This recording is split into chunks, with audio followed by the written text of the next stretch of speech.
Good morning, everyone, and welcome to today's webinar titled Navigating the New Electricity Landscape, How Enugu Electricity Regulatory Commission is Shaping Energy Transition in Enugu State.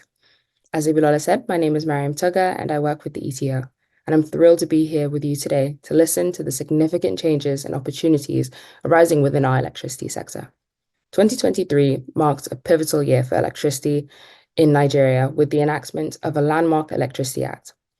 This transformative legislation opened the industry to greater competition across power generation, transmission, and distribution, empowering states like Enugu to take charge of their electricity markets. Just last month, a major development unfolded as the Nigerian Electricity Regulatory Commission transitioned control to Enugu Electricity Regulatory Commission. This move positions the EERC to directly influence electricity pricing and regulatory frameworks in Enugu, tailored to the unique needs and aspirations of the state. We are fortunate today to be joined by Mr. Okonkwo, the chairman of the EERC, who will share insights into how these changes are being implemented and their implications for Enugu's future in sustainable energy. We look forward to an engaging session, including a detailed presentation from the chairman, followed by a fireside Q&A session and an audience Q&A, where your participation will enrich our discussions. Thank you for joining us today. Let's dive into a promising future of energy independence and innovation for Enugu State. Thank you so much, Mariam. And so just as a precursor to all what we've been waiting for with the chairman, we'd have Abdulrasheed speak about the brief overview of the changing electricity landscape in Nigeria. Thank you very much, Mariam. Thank you, Bilala. My name is Abdulrasheed Wakil. I'm the electricity specialist with the Energy Transition Office. And so I'm going to give a very brief overview. I would not like to start off on a morbid note, but the electricity sector as it is today suffers a lot of challenges, unstable power supply, grid failures, blackouts are common. Additionally, we have financial liquidity issues, profitability issues, and some certain debt burdens. However, I believe that there are certain policy reforms on a general landscape that have been made to take opportunities from this and turn the challenges into opportunities that we can overcome as a nation. As Mariam mentioned, last year, His Excellency the President enacted the Electricity Act, which is mainly the reason we're here today. Speaking on some of these policy transitions, I'd like to take a national look at it, not just looking at the power sector, but for example, the recent subsidy removal has given opportunities to properly explore modern clean energy alternatives. I know it's been a real challenge, but these opportunities are there for electric vehicles, for solar power, for safe, clean cooking options. If you look at it globally, in the past 2 years, G7 nations have mobilized about $4.6 billion, largely in renewable energy investments and energy transition. Another major policy transition is the unification of the FX rate. That is intentionally to enhance the efficiency of international capital flows and also provide investors with confidence to commit foreign direct investment into the economy. Now, it's not just for international capital flows, it's also to incentivize the private sector locally to invest in our economy. And of course, which comes down to the Electricity Act, as you all know, gives the responsibility for generation, distribution, and transmission to subnationals. And if you read the Electricity Act, you'll notice that the language is heavily championing the use of renewable energy sources. Some of the changes introduced in the Electricity Act, some that might get some highlight today, but also to have in the back of your mind is creating that enabling environment. So, for example, the creation of an electricity market to reduce dependency on the national grid and encourage subnationals to explore alternative energy sources. And also, the Electricity Act has incorporation and licensing of an independent system operator that would essentially take over responsibilities that TCN would have on a national level and bring it to the subnational level. As I mentioned before, the language in the Electricity Act is heavily championing advancement and utilization of renewable energy.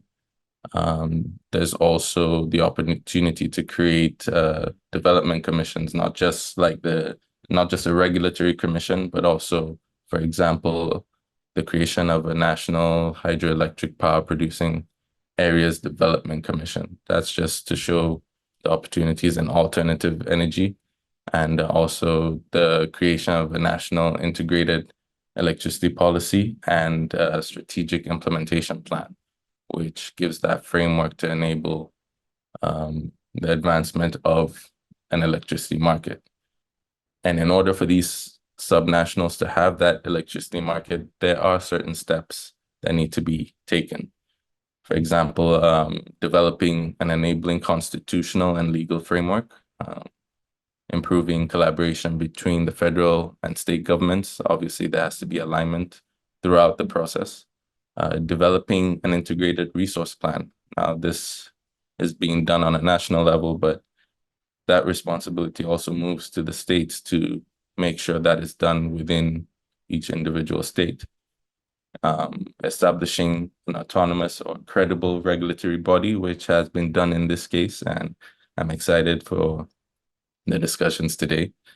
Other steps include developing a competitive and transparent procurement of generation resources, developing a bankable commercial framework, so looking at the finances, the financial models, and this would also include a strategic communications plan and framework. Also assembling well-funded and well-managed generation, transmission, and distribution companies, and of course, possibly establishing an independent systems operator. Now, these are just mentioning a couple of steps that EERC has already taken, and I'm very excited for the chairman to let you all know how the journey has been so far and where Enugu State aims to go moving forward, paving the way really in this in taking this opportunity that has been given to us. Thank you very much. I'll pass it back to Ibilola. Thank you, Abdurrashid. You can still share the slides so we can share it with our participants later. So before I call on the chairman, I'll just read a little of his bio so we sort of understand his journey and why he was appointed and what he will be doing. So the chairman is a seasoned energy professional with over 20 years of experience in the sector, now he currently chairs the Enugu Electricity Regulatory Commission, EERC, leveraging his expertise to guide regulatory efforts and promote a sustainable electricity ecosystem within the state. Throughout his career, he has played a pivotal role in shaping Nigeria and West Africa's energy landscape. He has a proven track record in managing large-scale infrastructure projects, particularly in the utility sector. He's a champion for private sector participation and has spearheaded reforms to institutionalize regulations that facilitate this involvement in the region's vital energy sector. His experience spans across both public and private sectors with a diverse range of organizations. He's held positions at the Bureau of Public Enterprise, BPE, the Nigerian Electricity Regulatory Commission, NERC, and the Nigerian National Petroleum Corporation, NNPC.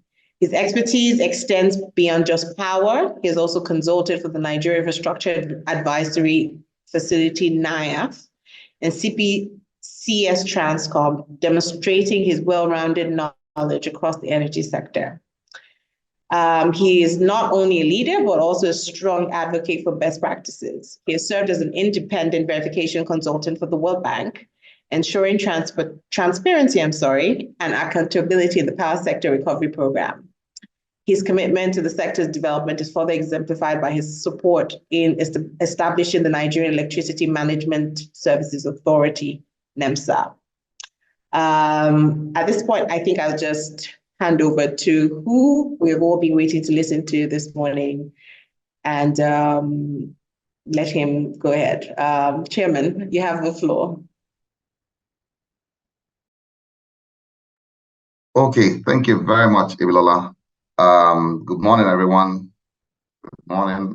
Welcome to this webinar session, in which we are about to unbundle discuss what Enugu State is doing and how we're trying to reshape the electricity sector in Enugu State. My presentation has been tailored towards providing some sort of background as to why we are taking full advantage of the new Electricity Act 2023 that was passed by the federal government, and why we feel that it is essential for us to change the electricity services in Enugu State. I mean, at the national level, a lot of information has actually been passed around, and it seems as if some level of progress is being made. However, when you get down really to the grassroots, to that level where the energy is actually being consumed, it's a whole new different conversation. I guess we would get to the point where we can discuss the points that have been detailed out in this presentation, but let me put it before our audience as to what is really happening in the sector, especially as it pertains to Enugu State. My starting point is to probably give some highlights as to electricity services in Enugu. Enugu is one of the states that is served by the Enugu Electricity Distribution Company.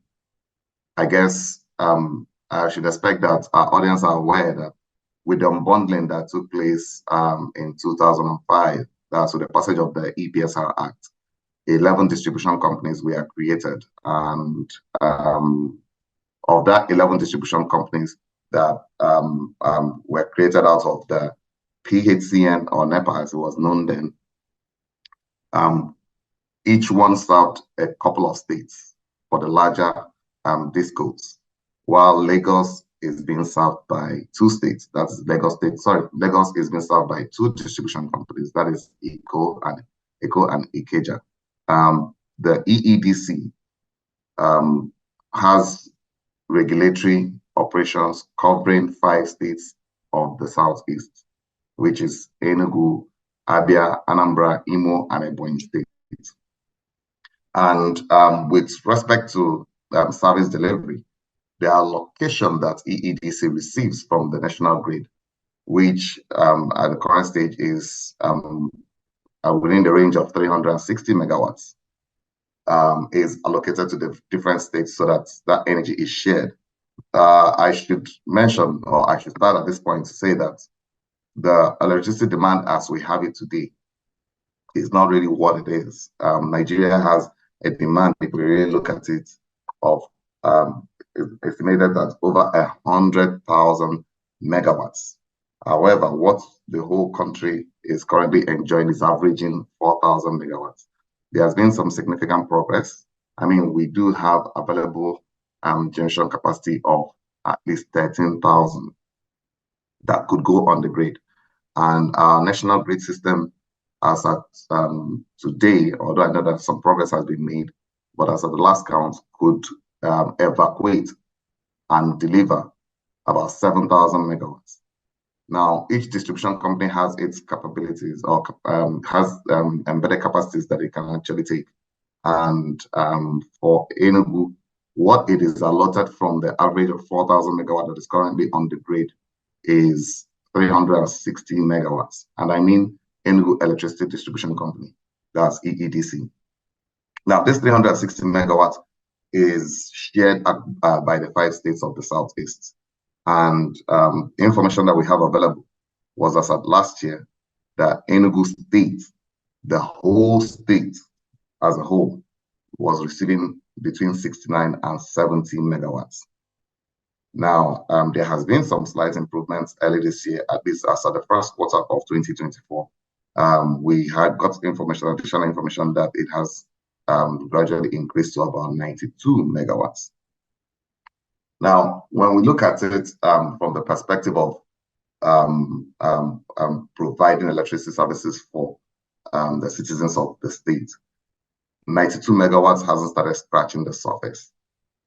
In fact, some analogy that we had carried out as of last year, when we were still receiving between the 69 and 70 megawatts, was that it meant that approximately 13.5 megawatts, or about 324 watts hours per capita per head, was delivered every day to the citizens of Enugu, which is just enough to power, in some cases, 3 10-watt LED light bulbs for 10 hours only in a day, or a single 10-watt light bulb for slightly more than 24 hours. Now, another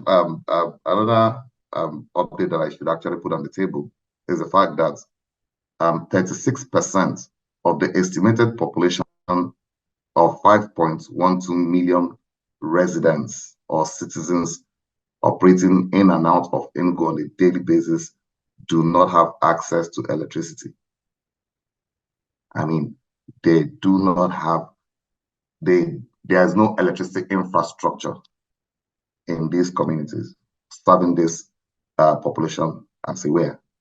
And we have it on good authority that the state has invested over 5 billion over the years, not just in 1 year, not in probably 5 years, but over the years, in expanding and improving electricity access and services within the state. This is to try and connect new communities, reinforce access to communities that are already being served, expand the grid. And there is only so much that the state can fund over the years to ensure that its people have access to reliable power.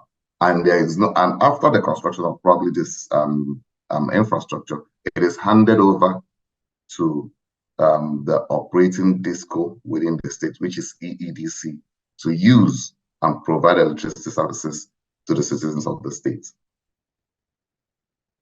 So, of the 92 megawatts that the state is currently enjoying, we cannot say that there would be any major significant economic growth that the whole state of over a population of 5.12 million residents could grow economically or even enjoy an improved social lifestyle, with just 92 megawatts.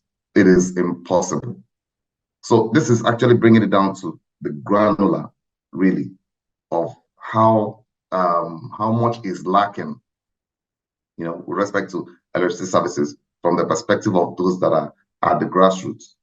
I mean, we can look at it that 4,000 megawatts being generated at the grid, and it will seem as if, okay, yes, we can basically live on it. But we're talking about the entire Nigerian population of over 200 million dealing with 4,000 megawatts. It is grossly inadequate, grossly. Our focus is on Enugu State, so we'll take it in strides as it is. The reliance on petrol, diesel, wood, and solar power, kerosene lamp, and charcoal as the primary source of energy supply has been the mainstay of the citizens in Enugu State, as it were. I mean, the use of alternative generation, which is self-generation in our own perspective, has been put at between 300 to 500 per kilowatt hour and regarded as unsustainable.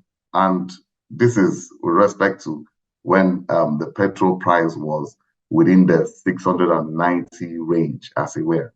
Now, in Abuja and Lagos, you can actually get the same petrol at 690 today, but in actual fact, the cost of petrol in Enugu is ranging between the over 800, between 830 and 840, which actually increases the cost of generation for the electricity that the citizens of the state that self-generate, that have to buy this petrol to power their homes, are spending per kilowatt hour.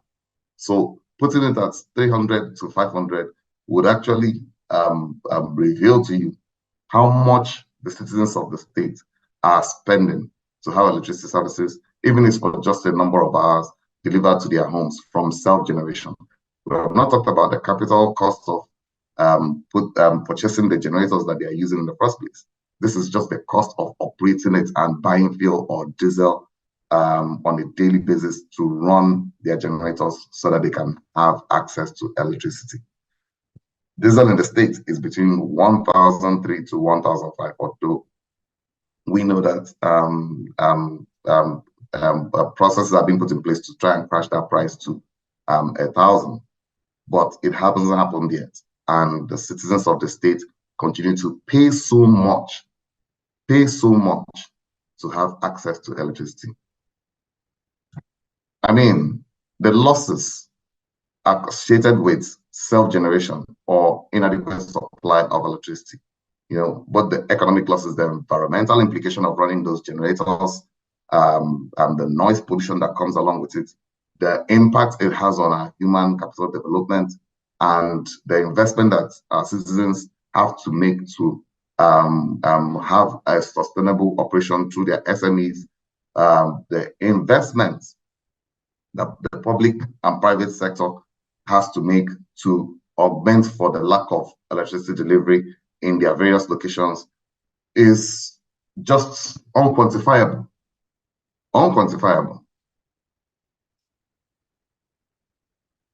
In developing our electricity policy, we actually took some put some numbers on the table as to what this cost could be. And we actually realized that the costs lost in productivity, that's poor productivity per annum from the present situation, is far more than the estimated $300 million investment needed on an annual basis over the next 7 years for us to develop, how do I put it now, electricity infrastructure that could deliver as much as 670 megawatts to the state. So what did this administration do? I mean, this administration saw it as a very welcome development. And when I say this administration, I mean the administration of Dr.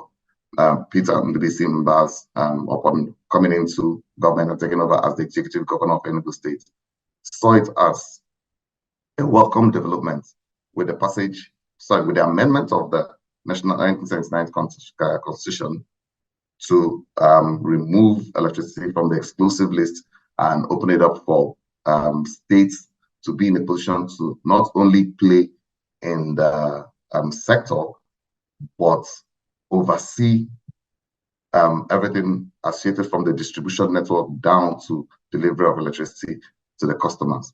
And this necessitated the change or the repealing of the Electricity Power Sector Reform Act of 2005 and the passage of the new Electricity Act of 2023 to accommodate all the legal provisions that has been made over the years for us to reform from a government-driven electricity industry to one that is pioneered or driven by the private sector, for electricity delivery to the citizens of Nigeria.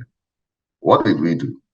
I mean, like I actually just summarized, the states are empowered to develop their own electricity market now with the passage of this Electricity Act, and own electricity markets and have exclusivity over transmission, distribution, and retailing of electricity within their jurisdiction. That this legal document institutes and liberalizes, as well as decentralizes electricity market to accommodate such sub-national market structures. And states now have exclusive responsibility to regulate distribution and retail electricity markets. The beautiful thing that we have also come to realize is that the national market as it is known today, where the sector is actually evolving for distribution companies to execute bilateral agreements with generation companies and have their energy wheeled across the transmission infrastructure so that it can be delivered, is actually getting to that point where government is stepping back and letting the operators within these two value chain areas to sign under the agreement that would be effective and growing the national wholesale market as it were.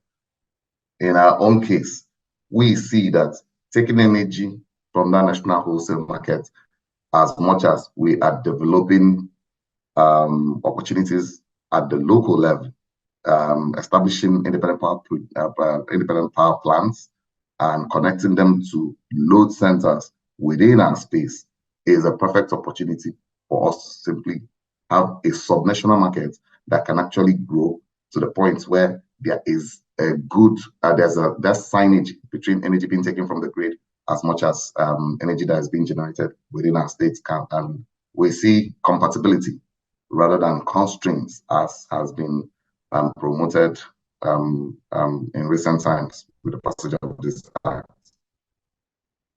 So what do we see as our own peculiar market design for the state? We see a situation where the state can, the state has taken initiative to set up its own regulatory institution. And one of the provisions of the act is that for a state that passes its law, the starting point is that any state that wants to initiate that process of developing its own electricity market would first pass the law that supports the development of the market. And in developing the market, it would establish its own regulatory institution that would manage that market as it were, irrespective of how small the state probably is as it were. And what we did was to pass our Enugu State electricity law in 2023. That was actually the first law that was passed and enacted to by His Excellency the Executive Governor of Enugu State. And the commission was subsequently set up. In setting up the commission, it is expected that the commission would notify NERC of its existence so that NERC could commence the process of transiting power to the state, while also notifying the distribution company that is operating within our space to unbundle its operations from the larger distribution company that is serving 5 states to the one that would serve that state that has decided to develop its own market. So what we have as a design that is workable within our state is one that opens up the electricity industry within our space for generating companies, be that we want to take advantage of renewable energy because we do have a lot of sun. We're actually by the equator. I mean, Enugu State is the southeast of Nigeria is not called the land of the rising sun for nothing. We do have enough sun to promote solar projects.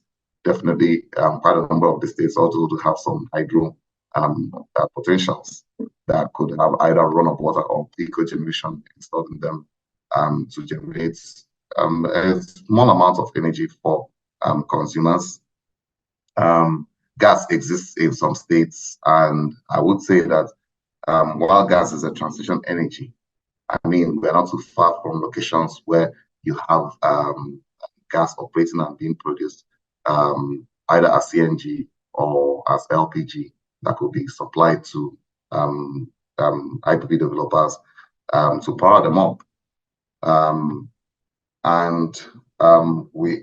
Enugu is also a coal haven, but we're not looking to harness that particular resource except if it's we have a project that sorts out the environmental implications that actually protects our environment, you know, from any form of degradation or hazards before it can be looked at in the first place. And we do not mind hybrid systems where the operators within our space could actually buy energy from the grid and supply to the citizens within the state. So what are we looking at for the state in terms of developing a market? We are looking at unbundling the operations of the operations within our state into two.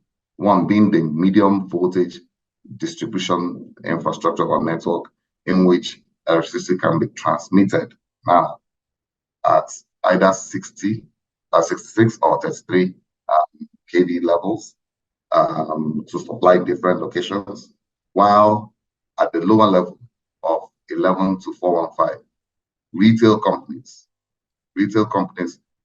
will be licensed to undertake reliable infrastructure development and sustainable operations to deliver energy at the last mile. That's directly to customers based on a willing buyer, willing seller arrangement, which means we do not expect that the state would have to put in place any form of subsidy regime from the onset. Rather, the actual cost of energy generation would be would guide agreements between generating companies and the last mile energy retailing companies or the distribution company, as the case may be.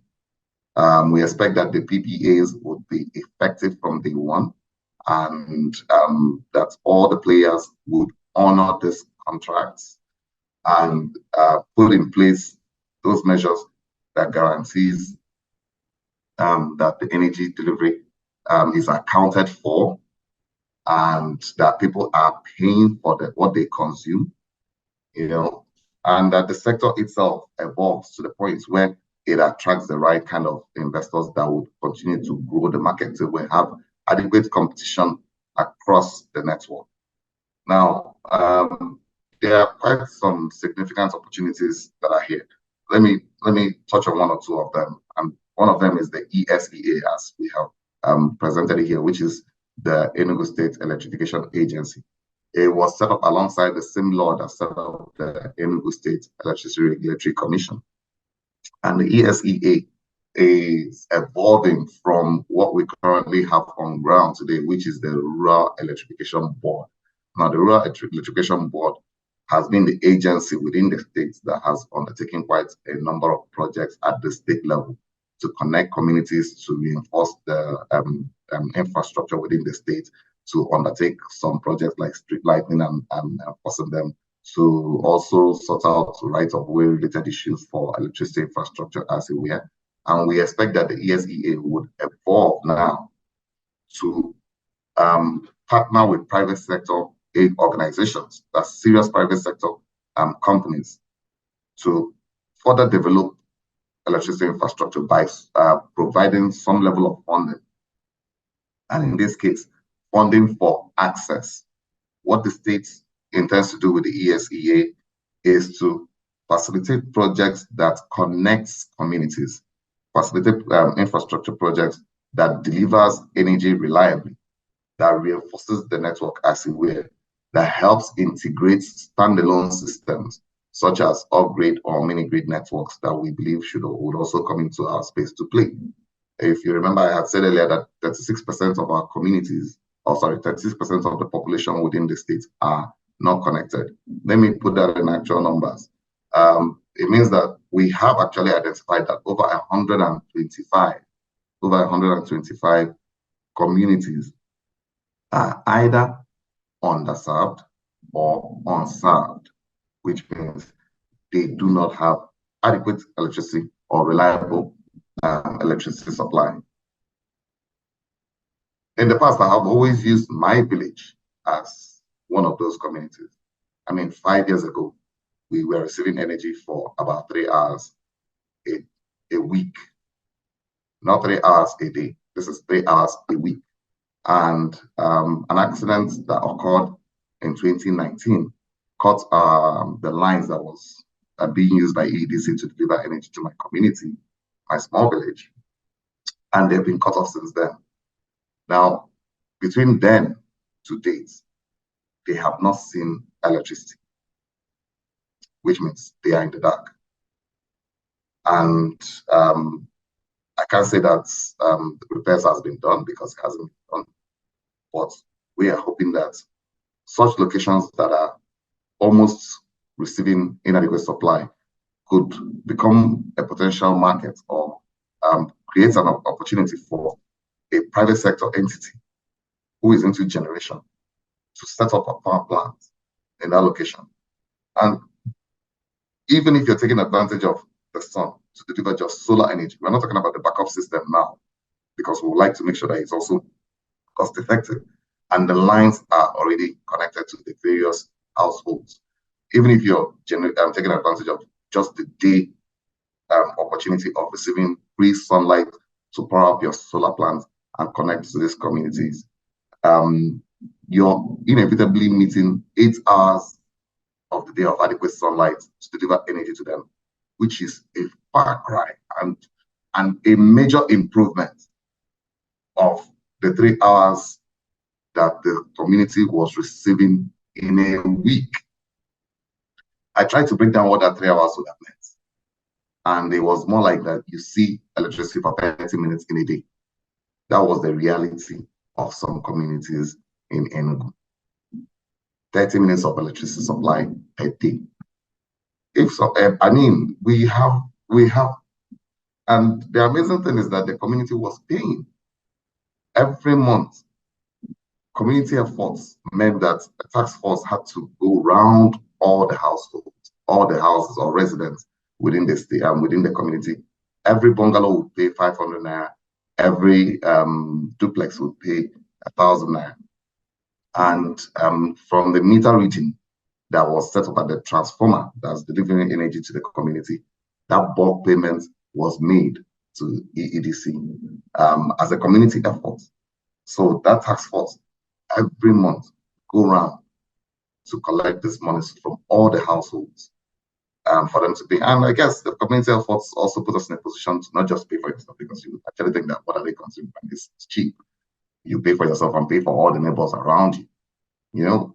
But at the end of the day, how much service were they getting? And was that service really being priced well? I have not talked about how much the individuals in these communities had to now pay for their petrol run generators to at least enjoy some semblance of a reliable power supply, or for diesel for those that are running small scale industrial activities, and how that also impacted on the goods and services that they were providing. It's a pass-through cost. It's a pass-through cost. You know, and if the community is in a position to resolve its electricity issues,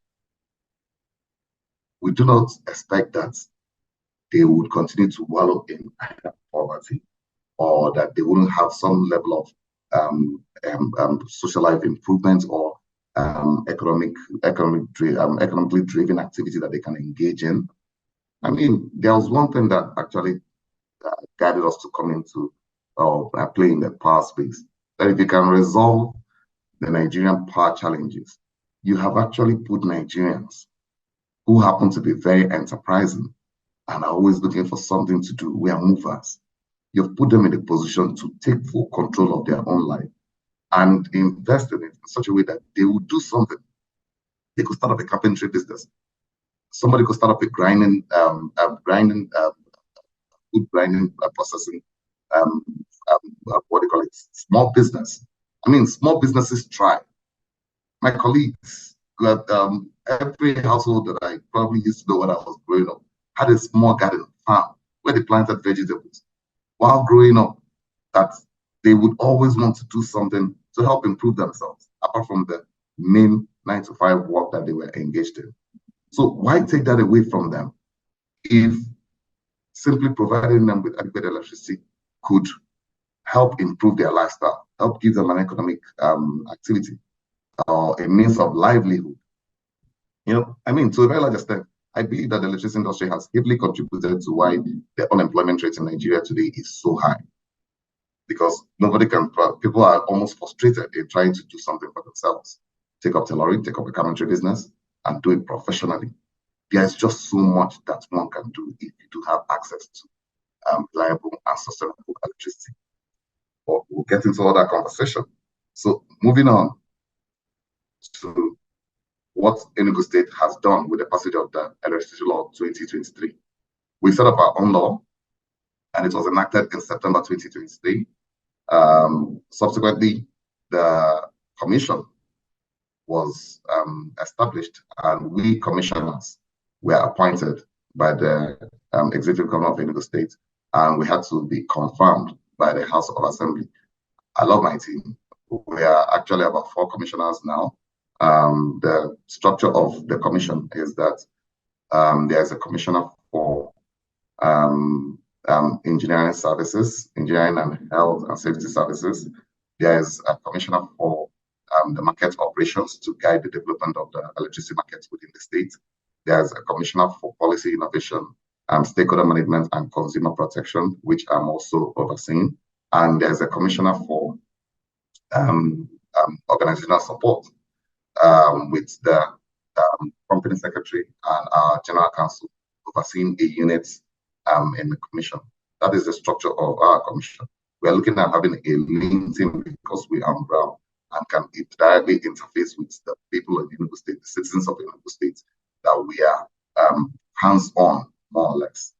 And it puts us in a position to actually access information both from the operators within our state, while also overseeing what they are doing directly, rather than having to rely on others, as the case may be.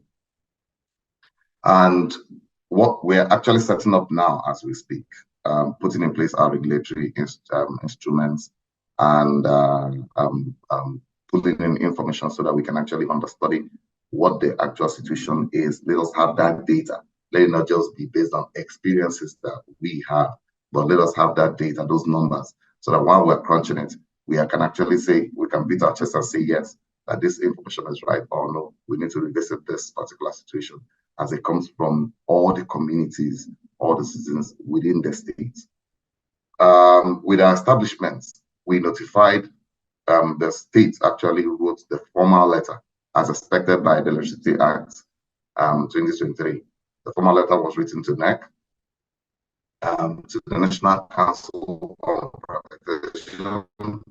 Privatization of Public Enterprises, and to EEDC of Enugu State's readiness to assume regulatory oversight of the state, that's electricity regulatory oversight of the state, and commence the process of transitioning that regulatory responsibility from NERC to the state's regulatory institution. And we are glad to say we were actually very happy to have received the NERC order on transitioning of regulatory oversight that was effective 1st of May 2024 and should be completed in October 2024. Now, it doesn't mean that we have taken over already. No, this is a transition and is expected to last for the next 6 months. The transition requires that all the information that NERC has on Enugu State, all the reports, the minor orders that it has issued as it pertains to Enugu State. There's revenue asset base that EEDC has presented to NERC, and the current value based on the payment that it has already received, based on its operations in the past, and how much more it is expected to receive, that guides the tariff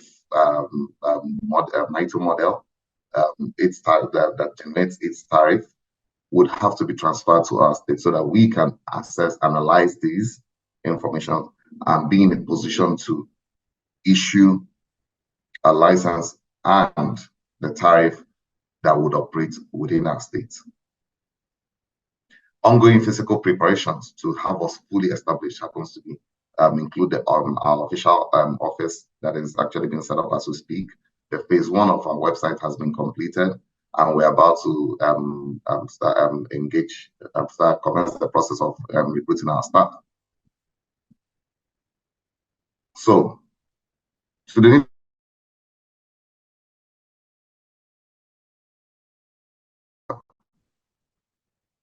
how do we in the States with respect to pricing, as to what people may probably have to, what will guide the payment that people have to make for electricity services within the state. And to get us there, it requires that we undertake quite a number of studies. One is to identify the load centers actually have detailed demands of these communities and the projected demand over time if they had reliable and sustainable electricity being delivered to these communities. One thing I can say for certain at this particular point is that the moment you can deliver energy to a particular location that is reliable, you see improvements immediately. I mean, let me take the lowest of the low. For the our low-income communities, the moment they probably see that they don't have to just have power to charge their phones, to light up their homes, the moment they see, they start experiencing improvements in energy delivery. The level of lifestyle actually also improves. So what you see is for locations where you want to probably see just lighting and one or two sockets to power to charge up their phones or something like that, the moment they get adequate supply of electricity, the next thing is to probably purchase a fan or a TV set to entertain themselves, or a fan to offer the comfort that of having that to improve on their lifestyle, as the case may be. For some, it may be to install an air conditioning system or improve their lifestyle to further increase the lighting in certain locations. You cannot, how do I put it now, plan without envisaging what the actual demand would grow into over time, because you would want to see that gradual growth in lifestyle improvements across the citizens of the state. Then we are actually going to categorize Enugu State at the different levels of what their economic next state happens to be. And in categorizing these communities, we have already identified those that are served, those that are underserved, and those that are not served at all. And we're looking at the locations of these communities to the central grid system. And for those that cannot be connected easily, we are looking at encouraging off-grid operators to set up an integrated system of generating and connecting directly to these communities. Mini-grid can take advantage of the same to set up a mini-grid solar facility and connect to not just solar, but even hydro, if it's available. So what is available close to these communities that is a form of energy resource that could easily be set up and these communities connected so that they can actually start receiving some level of electricity service, as the case may be.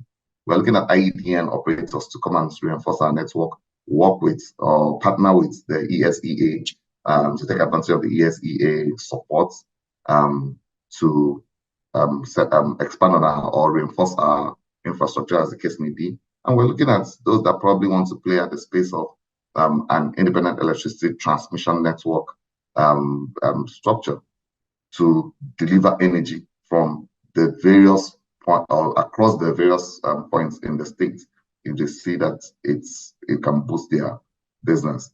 While solar home systems are also encouraged, to for the use of locations where they are most viable. We are developing the regulatory instruments to help put all these processes and structures in place. For those that work, that we see as very useful at the federal level, and I must say, NERC has done a great job.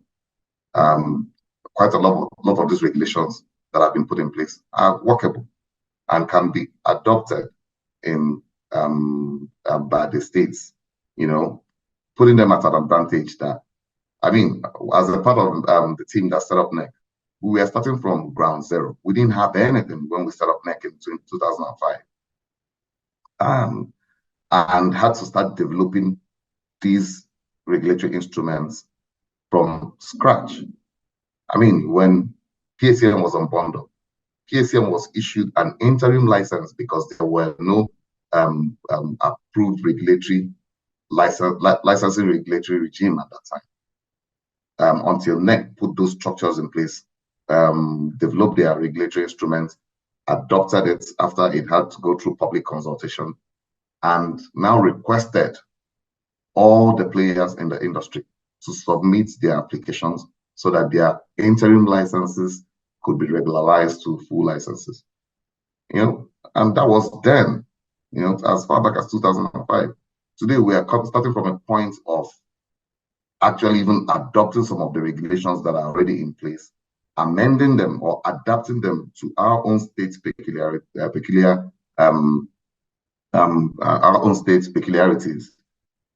before issuing them. And we're preparing these regulations. So we're starting from a point of advantage, as it were, for national codes that are already in place, such as the BRIC code, because we want to still be integrated to the central wholesale markets. We expect that we are adopting the health and safety standards that has been put in place, because really we want the same standards to guide our own operations. And if there are areas that we need to probably improve them, we want to also improve them. It means that all those that are also playing in our own space are ensuring that the same standards that are guiding the national structure is also trickling down to the state structure, so that we're not removed from what is happening across the entire sector in Nigeria. But for other instruments, such as the metering code, regulations, as the case may be, we would adapt those ones, take them on, review them, change the peculiarities and tailor it to fit what our expectations in the states are before pushing it out there for public review, gets public information out, the public's opinion, both from industry players, consumers, operators, and financing institutions on these instruments, so that we are actually putting processes in place that meet the expectations of those we expect to operate in our states. And of course, we are already planning on how best to undertake that level of enlightenment of not just electricity consumers, but the changes that are expected. I mean, upon the announcement that Enugu EERC has been issued that transition order from NERC, people misinterpreted it to read that we have taken over already. And I had expected that we would start making that necessary impact from day one. That we are doing already, but internally first, because it's a transition, it is a journey.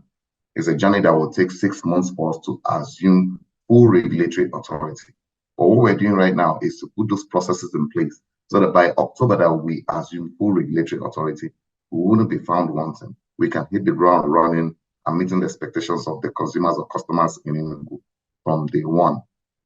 However, that doesn't also mean that they would receive 24/7 supply of power from October. No, it means that the process of putting in place those structures, those activities that are enablers for potential investors to come and play in our space at both the off-grid, mini-grid, standalone systems, or reinforcing our network, distribution network, coming in as retailers, providing meters, opening the markets up for meter installers or metering companies, and undertaking capacity building for the for our citizens that would want to also play in this space, and creating an enabling environment for both local and international investors to come and play would have started. So there is a whole lot of work that we are doing right now, and we are taking advantage of this particular opportunity to tell our customers and interested parties that will also want to come and play in our space of what is about to start happening. So on the flip side of it, we're actually already engaging with electricity operators and investors on the potential opportunities that exist in the state, and they cut across from the entire value chain, from generation through transmission, past distribution to retailing, which is seen as probably the last mile, as it were. And from what we already have, from what we are actually seeing, in which studies are now actually going on to determine those specific numbers, we see a huge market coming out of the state alone, and an opportunity that will spread or trickle down to other states as we progress. So we're looking to start issuing our licenses as soon as possible to operators that are willing, with access to willing off-takers, because we want those that are serious-minded, that have found the market, that have started discussing with potential off-takers or customers to come and play in our space, to come and set up their operations within Enugu. If you can buy energy, or if you can set up an IPP and you already have a customer that's probably is paying so much for self-generation, or a group of customers, as the case may be, that you can manage their network and deliver energy to them using any of the resources that we have available within the state, be it solar, be it hydro, be it gas, or even from a grid-connected facility at a negotiated price that the customer is willing to pay. Please do come forward and support you as a regulatory institution to come and play. What we expect from operators is that they will sign up bilateral agreements that are effective from day one at the interim. And I should say that, I should say that this is the expectation from from when we assume full regulatory control in October, that would work with the sub-EEDC, because we do not know what name it would finally go by for now. So we named it for now, for the purpose of this presentation, we've tagged it as the sub-EEDC, which is the operating company that will be carved out of EEDC to operate in a space. That it will sign up bilateral agreements with generating companies that will be honored, bilateral agreements that are going to be effective from day one, which means it would have to pay for the total amount of energy it takes from these GenCos, and put in place the payment structures that would guarantee that it will not default in making the payments for energy it is receiving, which means on its own side, it will have to also deliver that energy to its customers and make sure that it collects the amount associated revenue from the delivery of its services, so as it can be in the position to pay its bills. I should, okay, well, it will definitely come up down the line as we continue the discussion. We expect immediate improvement of electricity supply because we want to run on cost-reflective tariff from the beginning, based on a willing buyer, willing seller arrangement, which indirectly puts us in a position to say that we do not intend to subsidize or encourage the state to subsidize consumption. No. What you use, you pay for. What the state would encourage the state to do is to support access, invest in that connection to the end users, to the customers, which is a cost investment that the state is willing to make, that wouldn't, hopefully shouldn't be included in the tariff, and resulting in a reduction to have energy delivered to locality or to their homes, as it were. That is the only form of subsidy, which is subsidy to access, that the state will support the state or would encourage the state to make in delivering electricity services to the homes. So while the electrons are passing through the lines are being delivered to your house, just put yourself in a position to also pay for that energy, because it's your consumption, you know, and pay for what you consume, basically. If you want to consume so much, please leave everything on. Use as much as you want. Enjoy yourself. But if you want to be a bit more conservative or efficient, use efficient systems to ensure that you're not paying so much, you know, that you're in a position to also control what you're paying for electricity. I think we have to be mindful of which is part of the language, which is part of the communication we need to, and enlightenment that needs to go out to our people. We have to be mindful of wastage. I mean, it happens. We cannot say that it's not a part of us. No. If we can manage that wastage or be a bit more conservative in our use of energy, I mean, it would actually save us some good money, as it were. We intend to license integrated system developers with projects targeted to specific underserved or unserved locations, and create an enabling environment for them to do their business in such a way that the consumers or these customers would actually receive and would start receiving energy as it were. And I should think that those are where the off-grid solutions or mini grid solutions can actually come and play as well. I mean, the state will be willing to support such projects, connecting our people, as the case may be. And we expect that partners can actually come in, or potential solution providers can come and partner to deliver this solution to our, most importantly, underserved communities, as the case may be. We intend to also undertake an integrated energy resource plan that would guide energy investments or energy resources investment. I mean, we keep talking about what exists where across the states. You know, that we have adequate sunlight. Enugu, being Enugu by its name, means that we have quite a number of mountains. And considering the topography of such locations, one can make choices as to what sort of investment best fits this location. We are not, we feel that we rather should open up the states for any opportunity and let investors make their own decision or make their own choices. However, what it also does for us to undertake an integrated resource plan is to know what exists where and how best the resources that exist in specific locations could be used to solve the problems of those living around it and reduce the cost of probably having gas shipped or trucked all the way from either Port Harcourt or any other location to the state. I mean, we have gas. Where you have coal, you definitely would have gas, you know, and if it can be harnessed and is readily available, an operator could take advantage of it and set up a power plant.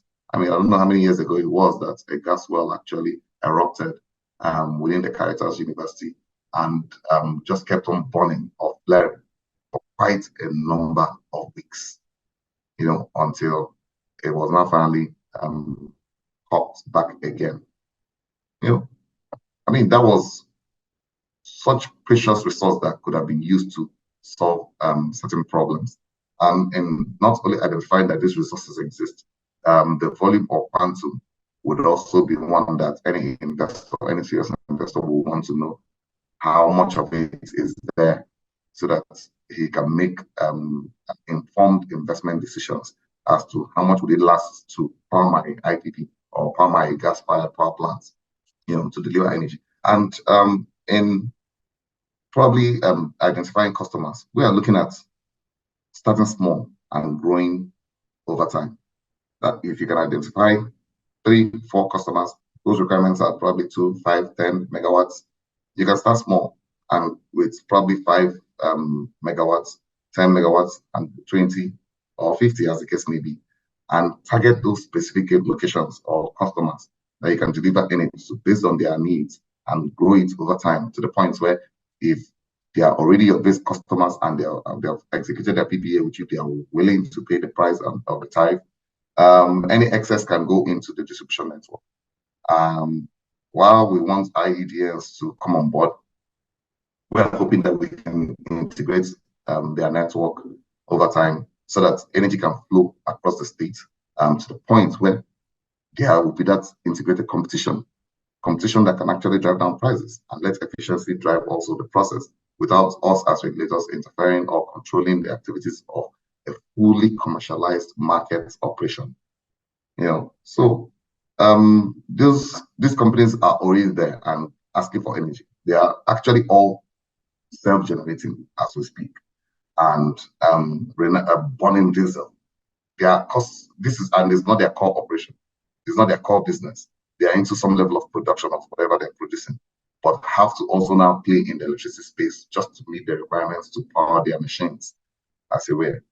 Anyway, we are also thinking about developing the strategies that encourage investors' entry into the state's markets, be it that the current operator could only serve electricity to a specific location for a number of hours. The remaining hours of the day, if a developer sees an opportunity and can take off the remaining hours of the day, by all means, please come and either buy energy from the grid or set up an IPP to meet those hours that the current operator is not in a position to meet. Or since the current operator would probably also execute PPA, if it is not enough, we would focus the current operator to serve a specific location where that energy that he has already contracted would meet their requirements. and open up the rest of the market, its market, for other players to also come and play. There is no monopoly in our space. No, it's open, and we expect that to grow to that point. Players to come and play, because we expect that there will be competition. We expect that we would integrate competition into our process. And all this, again, is tied to my last point, which is the fact that we need to carry our people along. We need to inform them. We need to notify them that they should protect these electricity facilities wherever they exist. That they should be, they should try and they should know about energy efficiency and the use of LEDs rather than using the old incandescent light bulbs. That 40 megawatts is, 40 watts is 40 watts. No, you have LEDs today where a 5 watted LED bulb would give you any lighting that a 40 megawatts should give.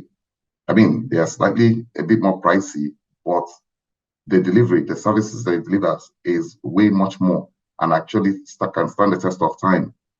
You know, so taking advantage of energy efficient appliances and getting our consumers buying as to what we're planning to do so that they can actually support it, because you can only achieve this if the person is willing. And we do know that based on what they are currently spending for self-generation, that having somebody else take that responsibility to deliver energy to them that will most importantly be cheaper is, I mean, I don't see anybody that will reject such an opportunity.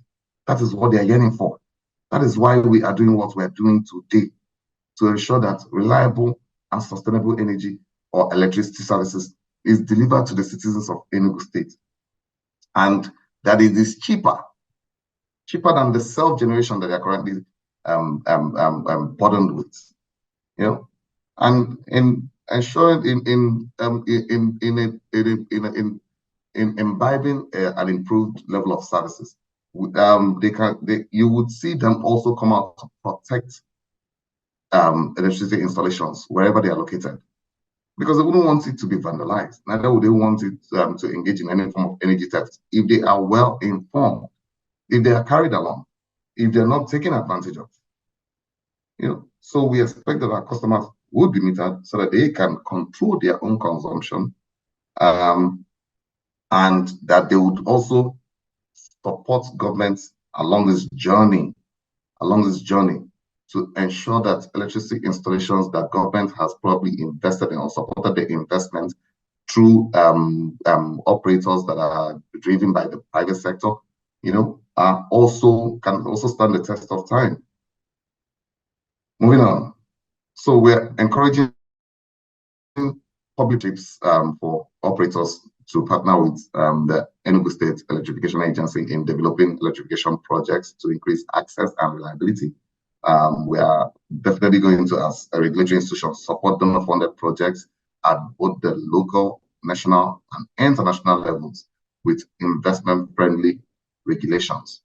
We are developing strategies for speedy capacity building through formal training and on-the-job training, not just for potential regulators that want to come and join us, but for operators in the industry. I mean, opening up the electricity space opens up additional opportunities for people to play in.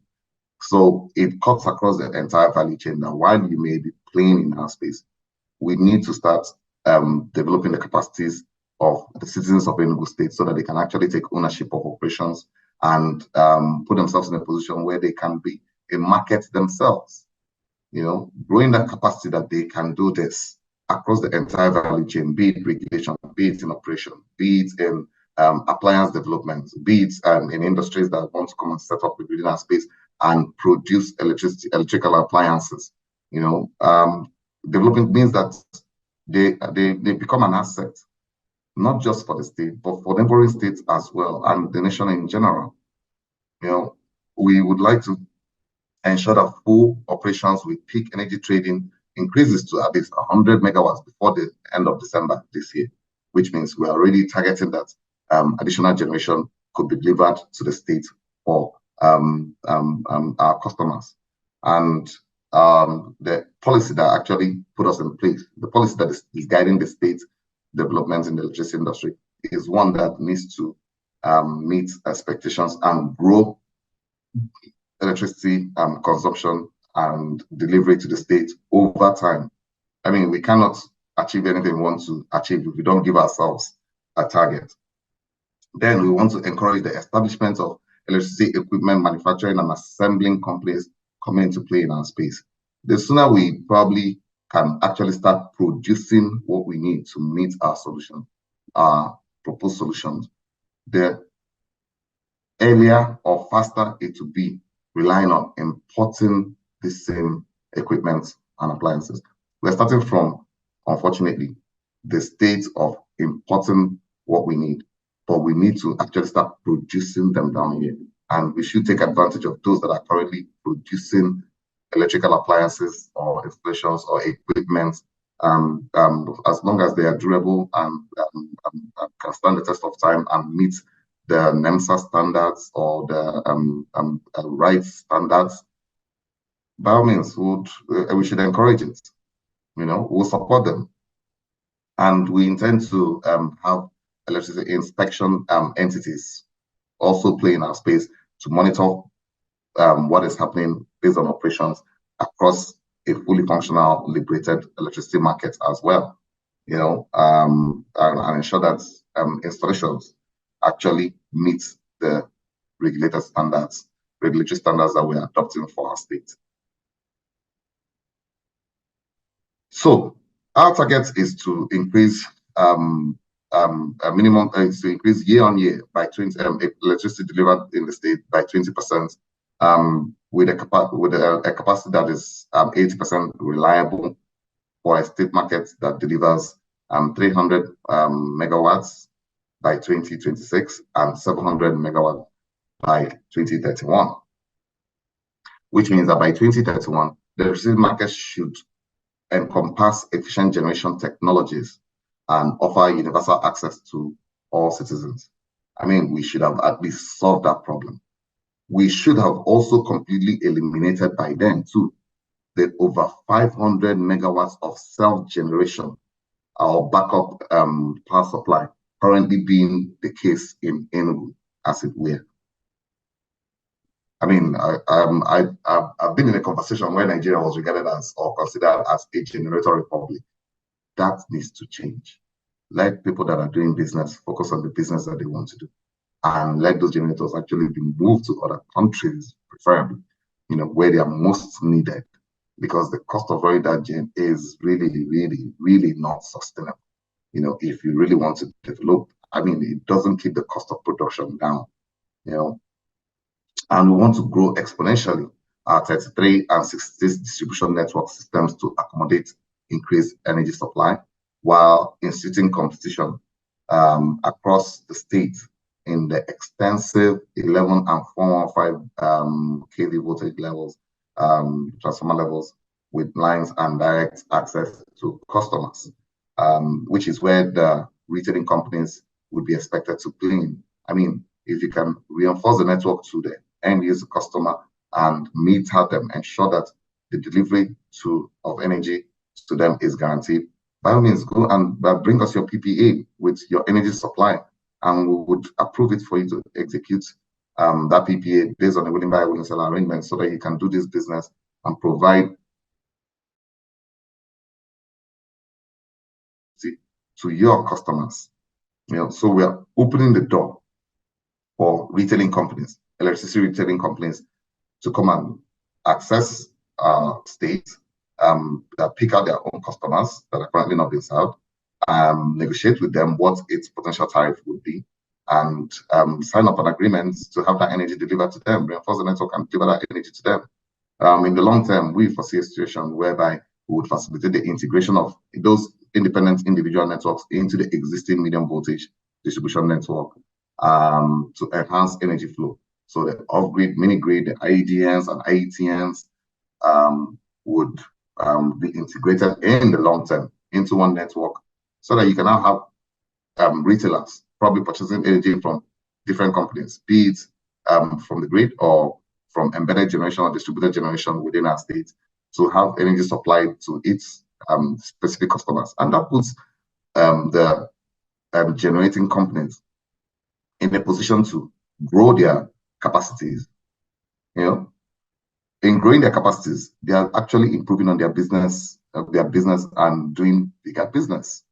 And there is really, we are not looking for seeing any handicaps in doing that. Instead, it's an opportunity that we should actually encourage.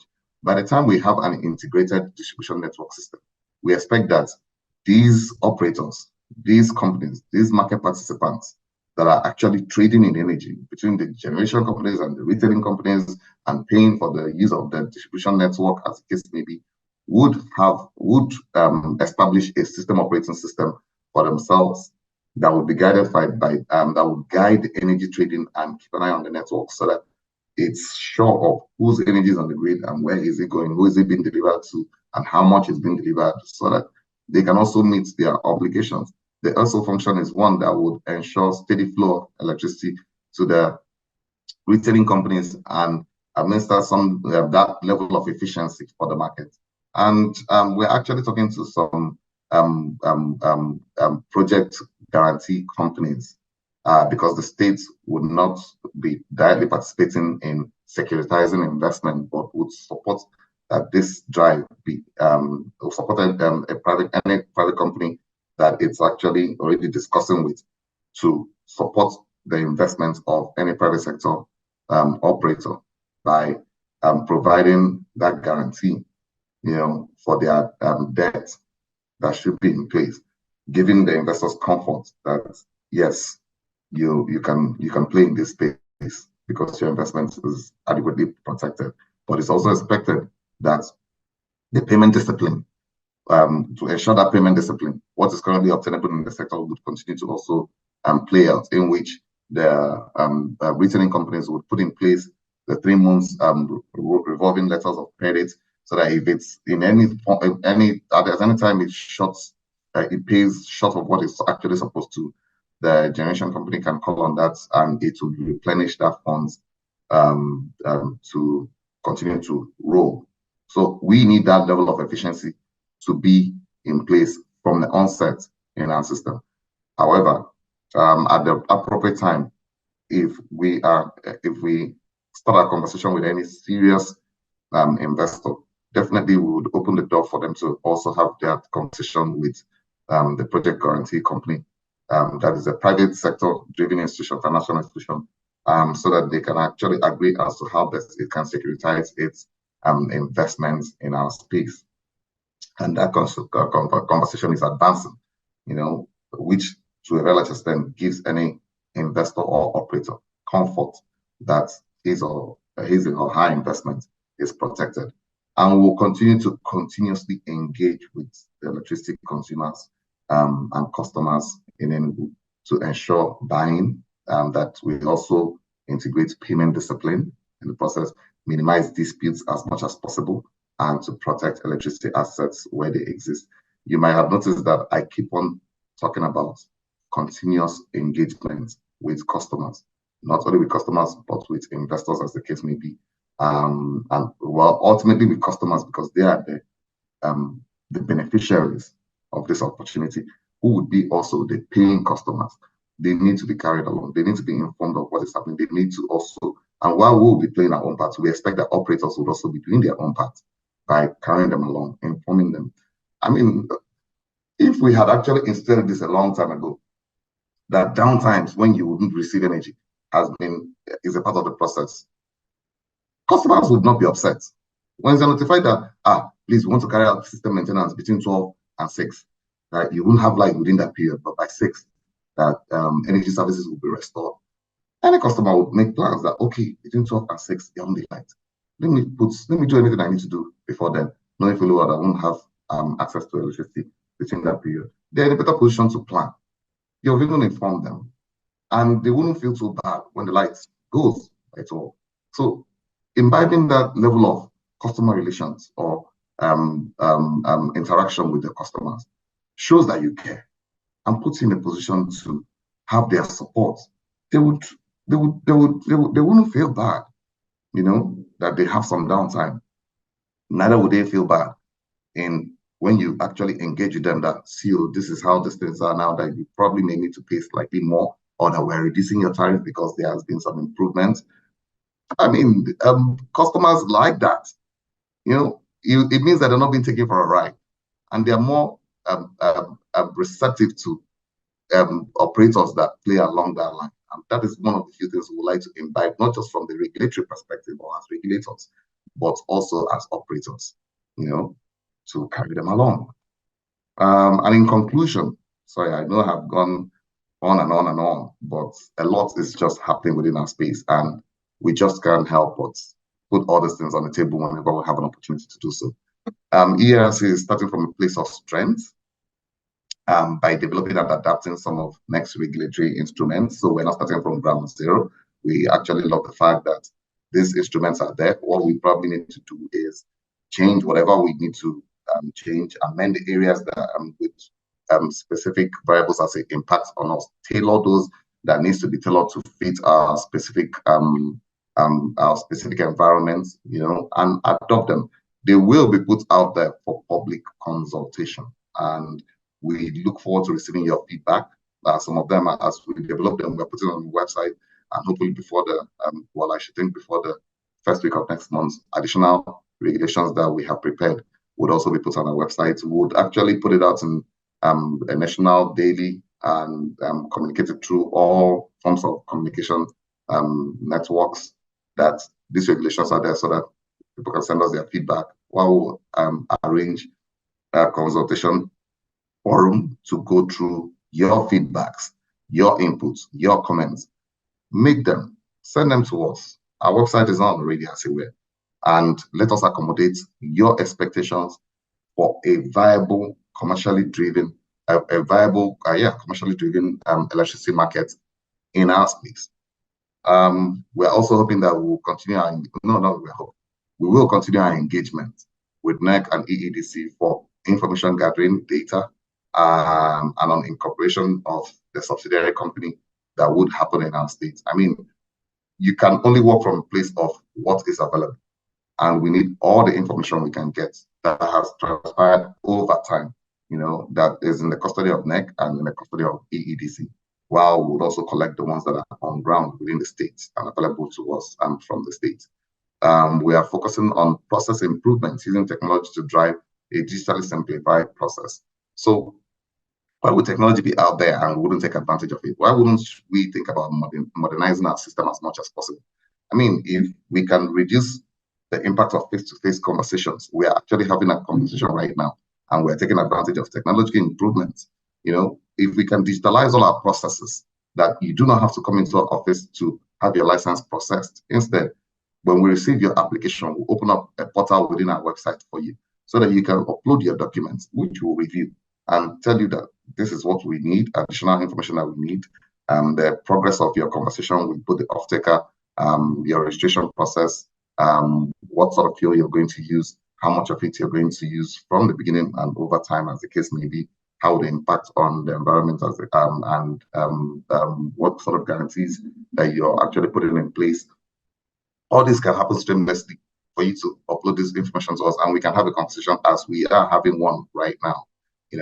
Take advantage of all the innovative technologies that are there to simplify the process of not only regulating or going through, but in interactions as well, and have both the local and international investors or operators come and play in our electricity space. We would mention local in this case because really our problem is our problem.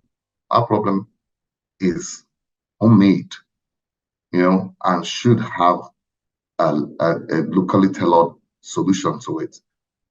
It's when you have a stake or a skin in the game, that you would actually commit to being in it for the whole 9 yards.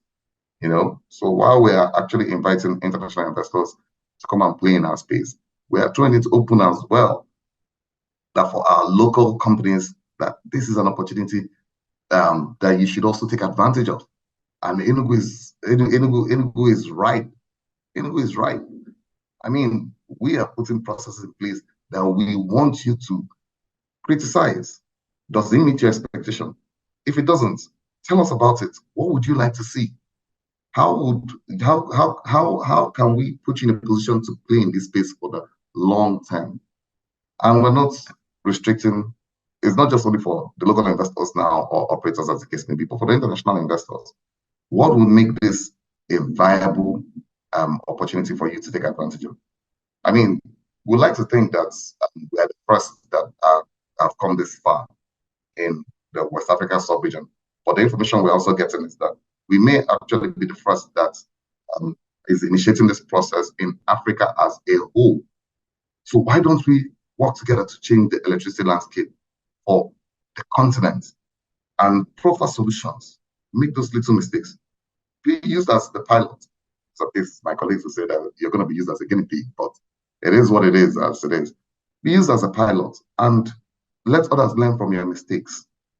I mean, that is the value that other states can take advantage of. That where we probably misstepped or what we're doing right, they can adopt and tailor to fit their own specific states' peculiarities, as the case may be. You know, I mean, we are enjoying what most would not enjoy today, and that is the state government's political will to do what we need to do without interference. And I give that ultimate kudos to the executive governor of Enugu State, because we wouldn't be here speaking and putting structures in place that is devoid of government interference if it didn't support it. And I give that ultimate kudos to the executive governor of Enugu State, Dr. Peter Mba, you know, for putting us in this position where we can do something different and not continue the way we are year in,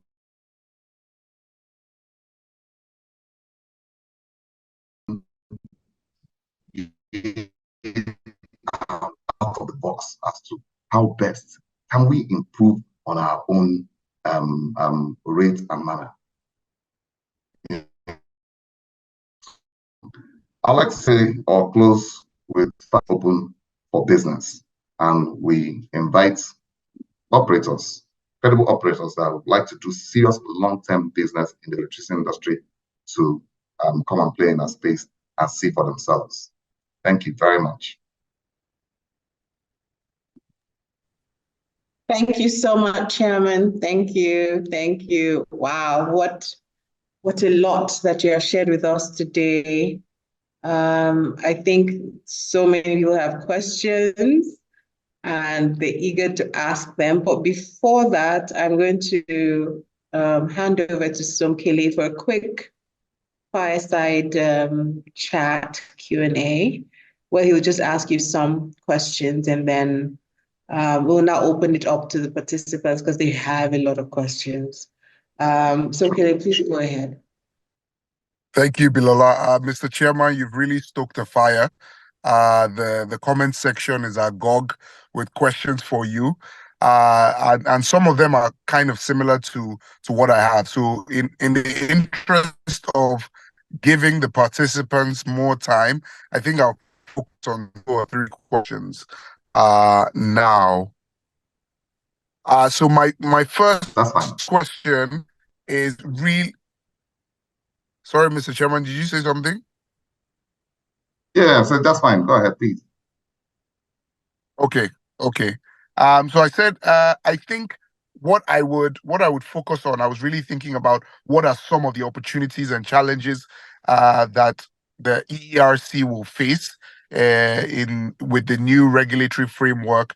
And I'm thinking more in terms of subsidies and existing liquidity issues and how you're going to address that. So I think you've already given us insights on some of the opportunities. So maybe just giving us just quickly your thoughts on the challenges and how the EERC will surmount those challenges. So that's my first question. Okay. So thank you for that, Somkele. I would say that with respect to opportunities and challenges, in fact, I think there are more opportunities than challenges, you know, way more opportunities than challenges. However, I think the fear of the unknown is the ultimate challenge that we would have to deal with. And when we say fear of the unknown, it is it cuts across the different value chain.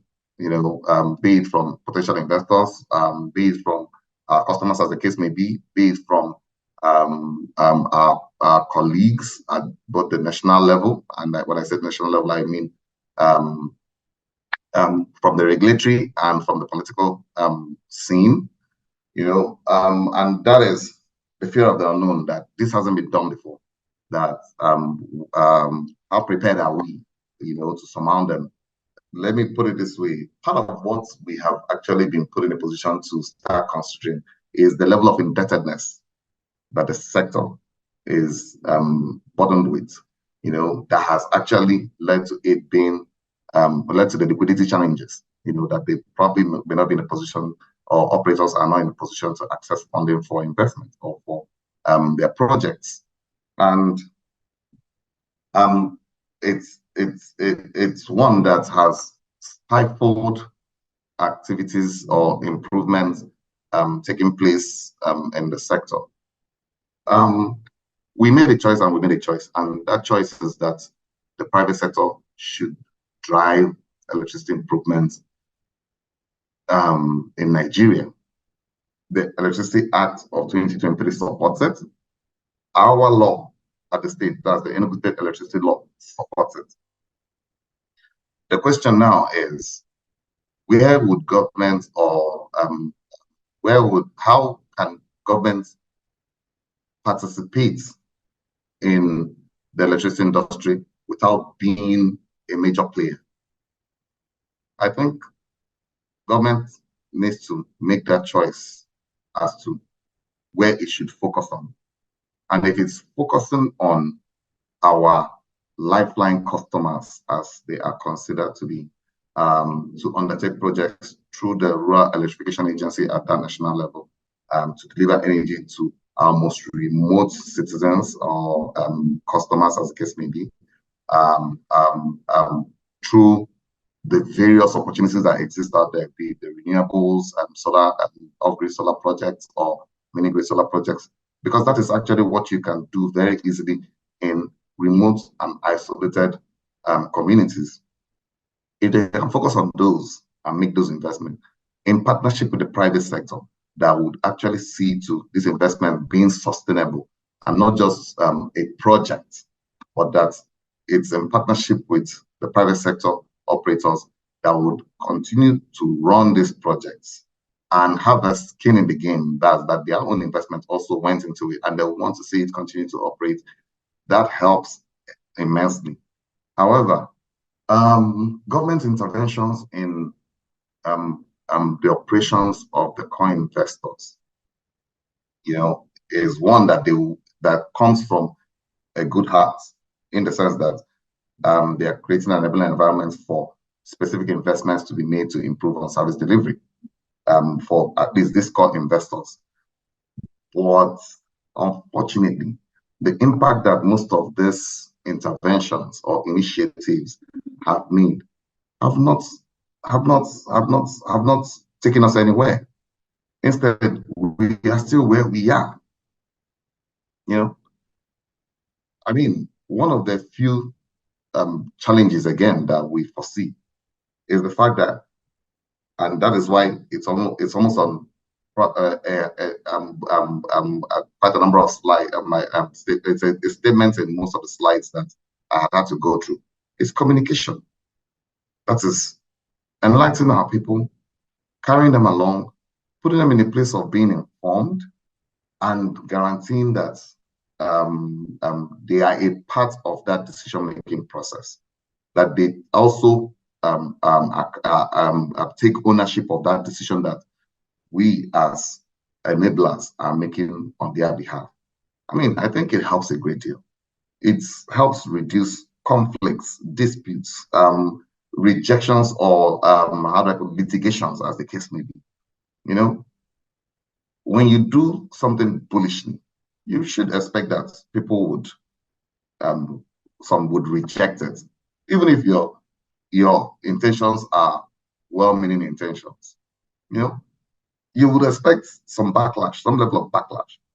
But you have to put in place that level of consultation process to enlighten people, to discuss on all those things, to have the majority running with you, so that whatever it turns out, you're all facing the music together, be it good or bad. And 90% of the time, when I see what people support would most imminently succeed, would most importantly succeed as long as you have the backing of the people. And that is why we're not taking it for granted in communicating, enlightening, taking advantage, because communication is not just one-way communication, putting it in the news or having a webinar. No. We also expect that we will go down to those communities. And that is one advantage that we have, which is the fact that we are on ground. We're on ground. In 3 hours or 4 hours, I can cover the furthest distance. Okay, well, I'm not sure about the furthest distance, but I can cover from one end of the state to the next end of the state. We can easily reach out to the various communities. We would need to have time to discuss with them. We would need to carry them along, talk, take advantage of the talking drum, the local communication tools that exist in our communities. Take advantage of the social media. 90% of our youths can be reached through the social media, because they all have phones and they're all chatting. Take advantage of the network to send out texts. Let's use everything that is available to us to reach out to our people and carry them along and put them in a position where they can actually also respond to the things that we are doing and criticize it. I mean, there's something that comes that negative about criticism. It tells you where you're doing well and where you probably need to make some improvements. And we are amenable to that. We are open to that. So yes, challenges would come. We expect that with this intervention that the state government has initiated, which we will take down to our people, that there would be attitudinal change to electricity delivery as a service. It is a product that is being priced and expected to be paid for. You cannot go to the market and expect that you want to buy something and you're not exchanging money for that service. We need to move away from, and it takes a lot of enlightenment, from electricity being regarded as a social service that it was actually in the past, to one that is a product that you can buy and sell, that you can trade in. And it will take a lot. It will take a lot. Because not everyone is informed. They will still expect, a lot of our people expect that, electricity is government's business. No, it is no longer government business. It is no longer business as usual as well. Things are changing, and changing, if you ask me, for the better, not for the worse. Because we are at ground zero, and I see ground zero as what we're currently taking from the grid, which is 92 megawatts. We can only build it up and improve on it. And for now, those are the two major challenges that I could highlight on. Government removing itself from that business and supporting those areas or that intervention that helps. I mean, in our own case, even with the ESEA that is developing projects, it's going to evolve to not only now develop projects, but support the development of projects by the private sector entity that would run it. It's in a position to say, recover my revenue on this project. It should be put in that position, and that is a decision that the state would have to make on its own. But in the actual fact, it's an intervention that actually makes such projects a lot more viable and easier to implement, because it has the support of the state agency set up to support such projects. But and on the flip side, on the other side of it, if it is priced in such a way that government doesn't want to recover its intervention, it drives down the cost of that project, which means the tariff inevitably also is expected to go down. So yes, we see challenges. Some are. I don't think that there's any challenge that is insurmountable. No. We just need to think out of the box and find solutions as they arise, and that is one of the how do I put it now? Benefits of having my team with professionals from diverse backgrounds. I have engineers, I have lawyers, and when we have our arguments or discussions, it's almost as if we would always disagree, but we always disagree to agree, because we like the different perceptions or positions and exposure that the members of the team are bringing to the table. And it has served us well. It has served us well, as a commission in even building the institution that we would like to see. I can't wait to start transferring this knowledge to both our staff and to how do I put it down, the public as well, or citizens of Enugu State that will probably want to come and play in our space. We'd like to point them in the right direction. We'd like to see what they see, review their projects based on its merits, provide insights to it, and agree on whether how best it can go forward. So rather than being a constraint, we would like to see ourselves as enablers, and would want to work with any potential investor or operator or even consumer to resolve their challenges. So yes, in fact, let me also mention one of the challenges that we that will probably seem as if it was railing inside, but I think we have been able to surmount that. And that is the friction that may exist between a national regulator and a state regulatory institution. I mean, we have come to terms with the fact that there is that point where a firm handshake will be had between the national market and the state market. And that point actually is known and metered. That point is at the point of transferring electricity from the 132 transmission infrastructure to the 33 distribution infrastructure or network within the state. That is where the firm handshake exists between the regulations and the operations. Everything from that 132 to 330 kVA system is overseen and regulated by the national regulator. However, at the point where it is entering the distribution infrastructure, which is from the 132 that's is transmission to the 330, that boundary point that is metered also transfers regulatory oversight to the state's regulatory institution. So we do not foresee a conflict. Operationally, it's already in place because the discos, that is where their business starts from, and the transmission company of Nigeria's own business ends. So any energy that is playing between the 132 and 330 is transmission and the generation companies that are under the oversight of NERC. But at the point of transferring that energy to the distribution companies for services to its own people, we, the locally established, the state's established regulatory institution, takes complete oversight. Now, if that energy is being transferred to another state through our network, that boundary point is also metered, that as it leaves our state, it automatically becomes either the national regulators, comes under the national regulators' purview, because the state has not set up its own regulatory institution or taken advantage of the Electricity Act to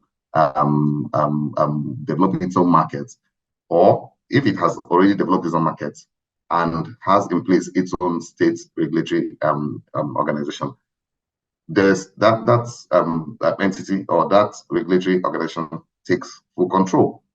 So all our operations are limited to the boundary points of Enugu State and is restricted to Enugu State.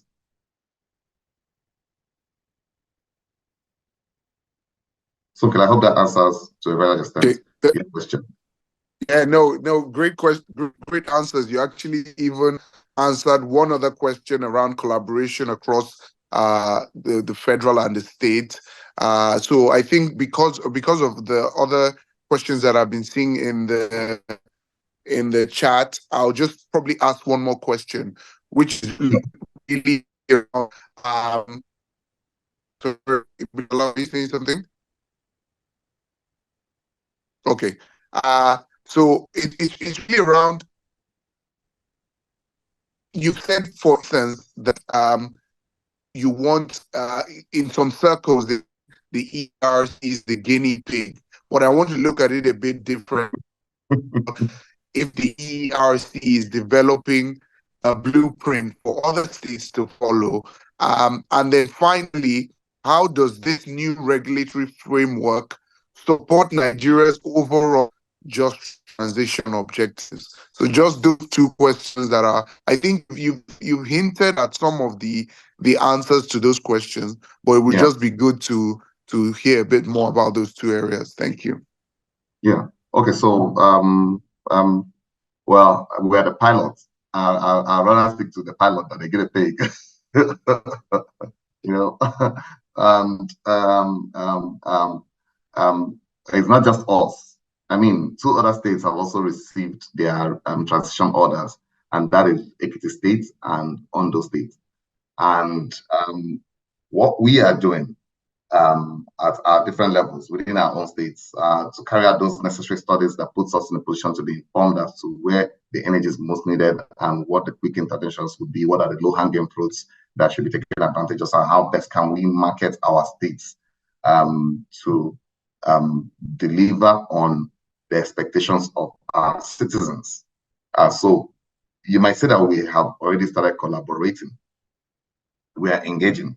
We know ourselves. And we're discussing, and for whatever is what, you know, when we take an action, we share it.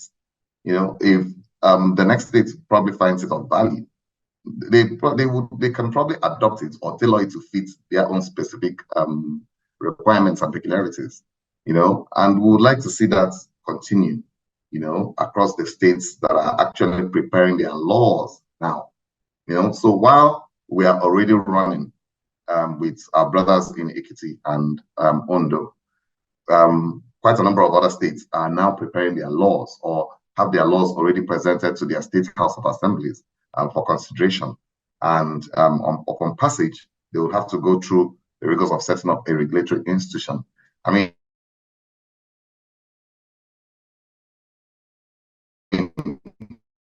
we set up a, you know, it doesn't change the fact that it is still a regulatory institution. And how do I put it now? That level of collaboration is one that we believe should be able to stand the test of time, because we're all partners in this progress. I mean, what we're doing is not to bring down the industry. No, it is to solve a problem. We have been at 4,000 megawatts at least for the past 10 years, and it hasn't grown. Yes, we know that we have stranded capacity that should be delivered to Nigerians. You know, while we are sitting on a gold mine, the gold mine being access to the sun, it is free. Access to water infrastructure, water resources for potential hydro projects, it is available. It costs zero, really. You know, access to gas. I mean, we're a gas heaven, more of a gas heaven than an oil and gas. Oil heaven, as it were. And I know that NNPC probably about 4 or 5 years ago carried out the project to see how they best can implement or commercialize flared gas.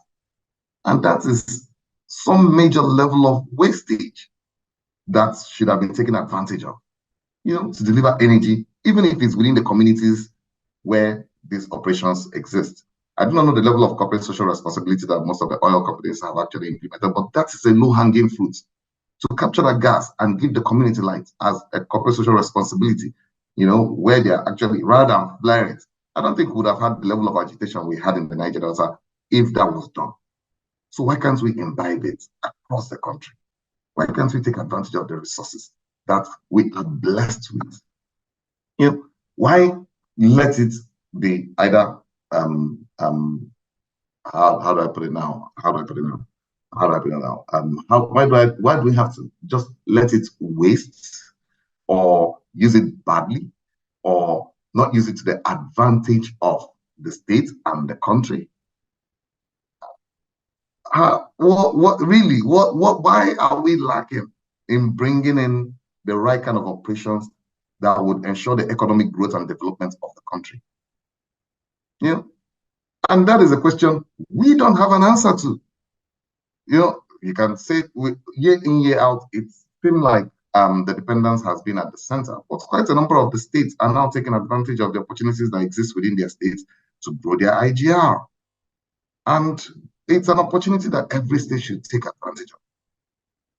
I mean, we have a national regulator that we are also going to partner with.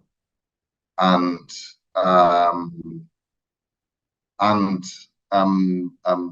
NERC, as an institution that has been in the system for the past 19 years, has a repertoire of not just knowledge, but information that will be useful for every state, and should be the starting point of every state to analyze this information, update it as much as possible, validate it, and use it to use the resources you have in the state to meet the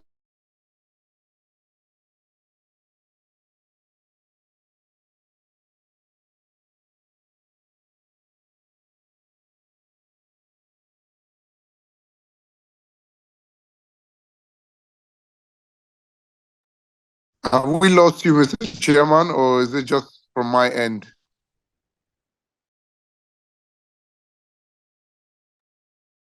I can't hear him either. We might have lost him for a minute.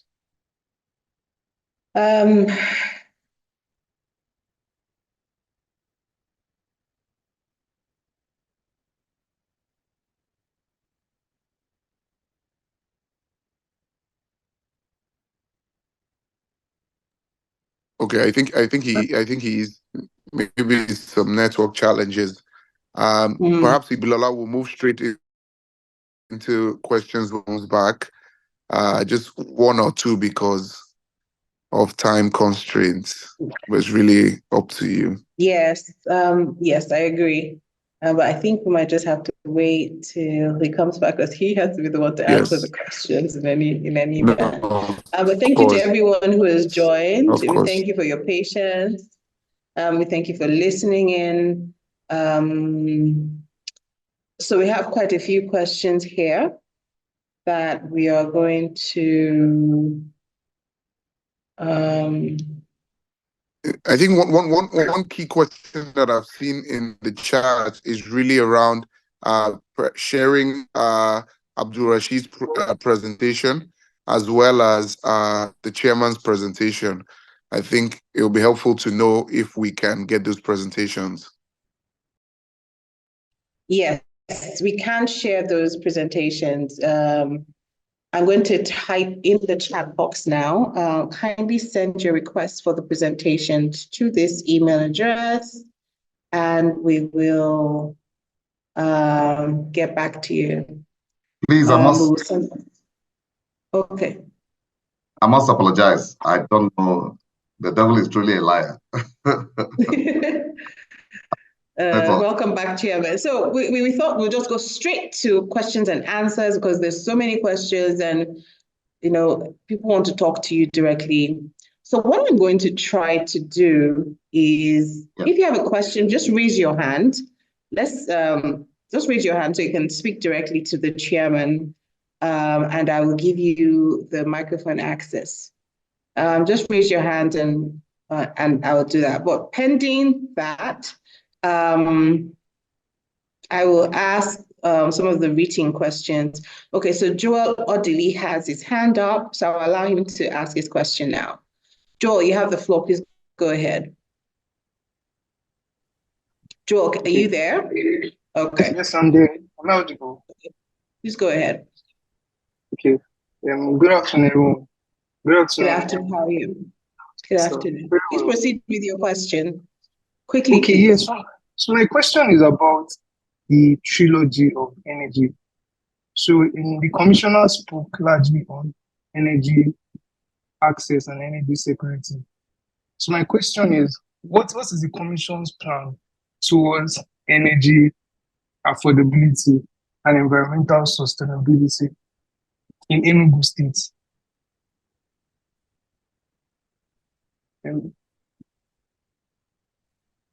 Sorry, I don't know if the question was gotten. Yeah, what is the if I'm getting your question correctly, what is Enugu State doing about energy affordability and sustainability? Yes, sir. Thank you. Yeah. Okay, so with respect to affordability, I think that's why we're actually carrying out this kind of studies that we are actually undertaking right now, which is to find out what our load centers are, our load demand, that's the load centers and load demand, and looking at an integrated resource plan to help us identify what resources are available that potential investors can take advantage of. So affordability is a question of how much can the off-takers pay for that energy? Is it right? Does it make sense? And is it sustainable? You know, and we would like to come from the perspective of what they are currently paying for self-generation. I mean, running their generators, okay, let me put it this way. Currently, there are band A customers, as they were, that are connected to the distribution companies, are paying 206 because of the reduction from the 225 that they were started off with as band A customers to receive at least 20 hours of supply. Now, we know that for certain Nigerians that are from band B downwards are basically subsidized with respect to what they are supposed to be paying for energy. Now, unfortunately, the same Nigerians that are heavily subsidized are not receiving adequate supply of energy or round-the-clock supply of energy as it is. So if the self-generation, which is a question we asked ourselves, I mean, our study is ongoing and we'll come to a response in due course. That's once the studies are completed. If self-generation is being put at between 300 and 500, and I'm actually being quite conservative with that cost. And we're talking about self-generation now. If you can afford to self-generate, I think every Nigerian will be very happy to pay how do I put it now, the band A, whatever, because it is actually cheaper than self-generation.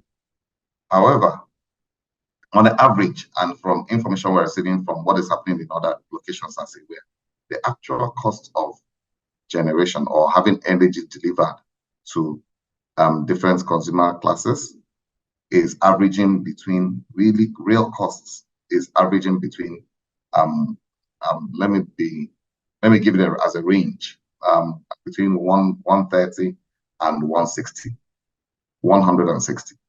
you know. However, our studies will reveal the actual costs as it were to guide us based on projects, because the further away you are from the point of generation, the more you pay for transmission. That's the more it will take to transmit that energy to you as it were. So the cost is not static.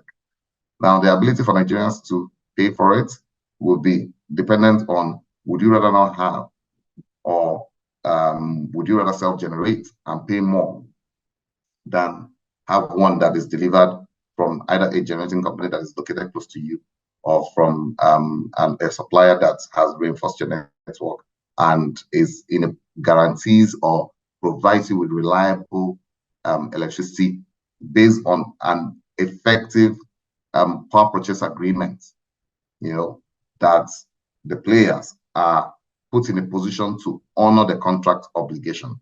I mean, I believe that's what makes it sustainable. And the fact that all the parties are willing to play their part and be in this business for the long term, because we won't give you a license to operate in the short term. No, we'll give you a 15-year license duration. I mean, we have not come to a final point as to the duration of our licenses, but it will be between 10 or 15 years at the minimum. That's renewable.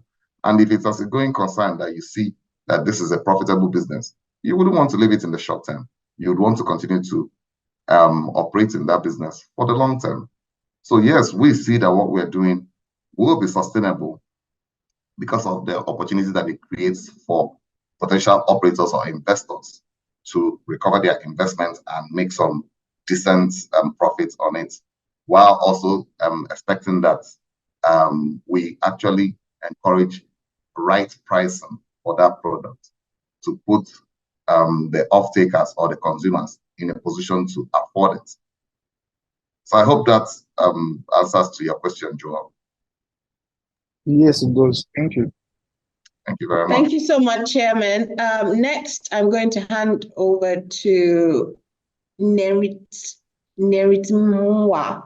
I apologize if I did not pronounce that properly. So please go ahead and ask your question now. Okay, good afternoon, everyone. The name is Neritmwa. It's Neritmwa. Okay, great. Excellent. Yes, so you can call me Nerit. Thank you. It's fine. Yes. So my question first, I made a question in the chat box about how you intend to collaborate with the Federal Competition and Consumer Protection Commission on pricing. And you've made a couple of contributions, information about how you intend to do the pricing, between the choices and all that.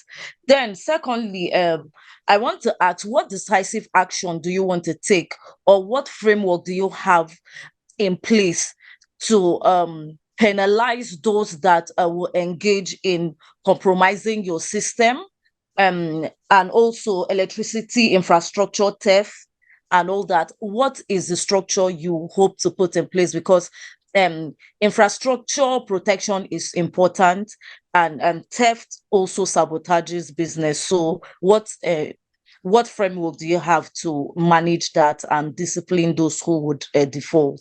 Thank you. Thank you very much for that question. And I should think that that is actually an aspect in our electricity law that I should have brought to make part of the presentation. And in response, our law actually takes care of those that engage in either electricity theft or vandalization of electricity assets, as the case may be.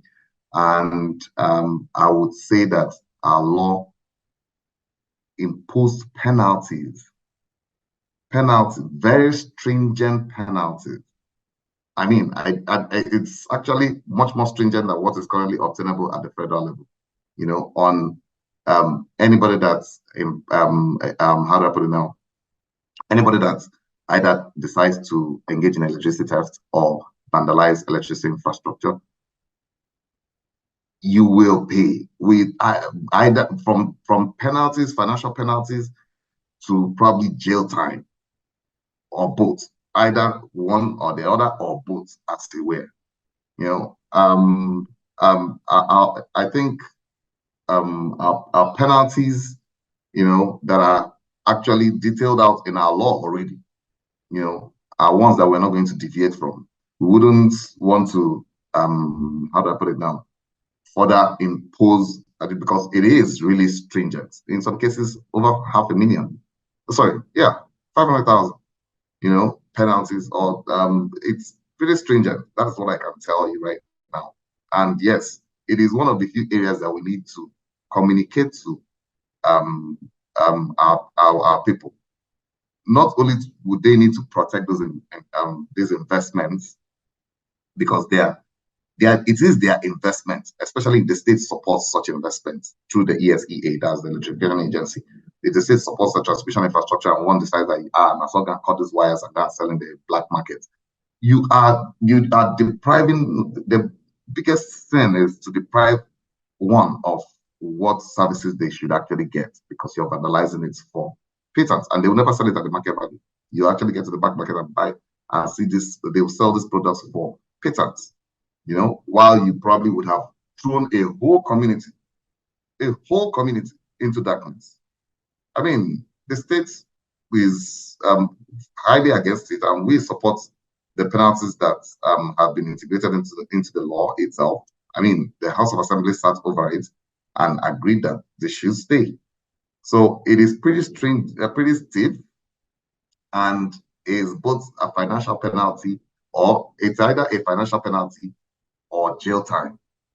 or a combination of both, depending on the gravity of the level of what the person has done to vandalize an electricity infrastructure. I mean, I think that probably responds to, and our website, our law is actually on our website and it's available to the public. So I think it's a deterrent, and all we need is to use one person to make that example, and I should think that others would learn from one's experience. I hope that answers the question, Naima. Yes, please. Thank you. It's adequate. Thank you. Thank you very much.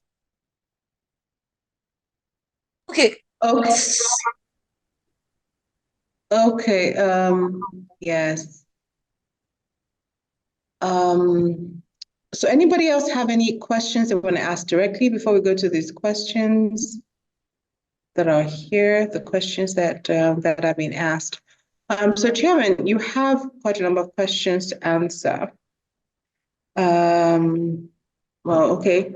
For your information, someone said his name is Mehmet Ali Karadai, country manager of Joss Hansen Nigeria Limited, and Alga Africa Limited based in Lagos, with a head office in Germany, I'm sorry. Ghana has been on my mind a lot. It says, what about geothermal steam energy, which is available in Enugu and Ebonyi, which is also available in most parts of the country? Is there any study or plan of Enugu State to construct power plants and produce electricity from geothermal steam heat? This is its question to you, Chairman. Yeah, and yes, please bring it on. We're not only looking at the conventional sources as much as we are also encouraging how do I put it now? The use of anaerobic digestion to generate power as well. Really, the market is open and there are no limitations whatsoever. While we would want the various technological advancements to be tried out in our state, doing it properly is the only thing that will guide an investor to do, and ensuring that it is sustainable. So yes, we are open to geothermal power plants or biodegradable power plants, or the use of anaerobic digestion that I know from waste, or if somebody can organize the landfills. I'm not sure we generate that kind of waste to accommodate a landfill. I think it's one that can easily be deployed in Lagos. But like I said, we are actually looking at carrying out an integrated resource plan to identify what resources exist within the state that can be taken advantage of for power generation as well, and matching those resources to potential projects based on their location. So please come up with a feasible project plan, and let's have a conversation. Whatever we can do to help facilitate the project itself is one that we'll definitely do. But we're not restricting anybody to a specific use of any resource. No, use any fuel, even if you have to bring in the fuel. Just sort of the logistics that is associated with it as well. I hope that responds to the question.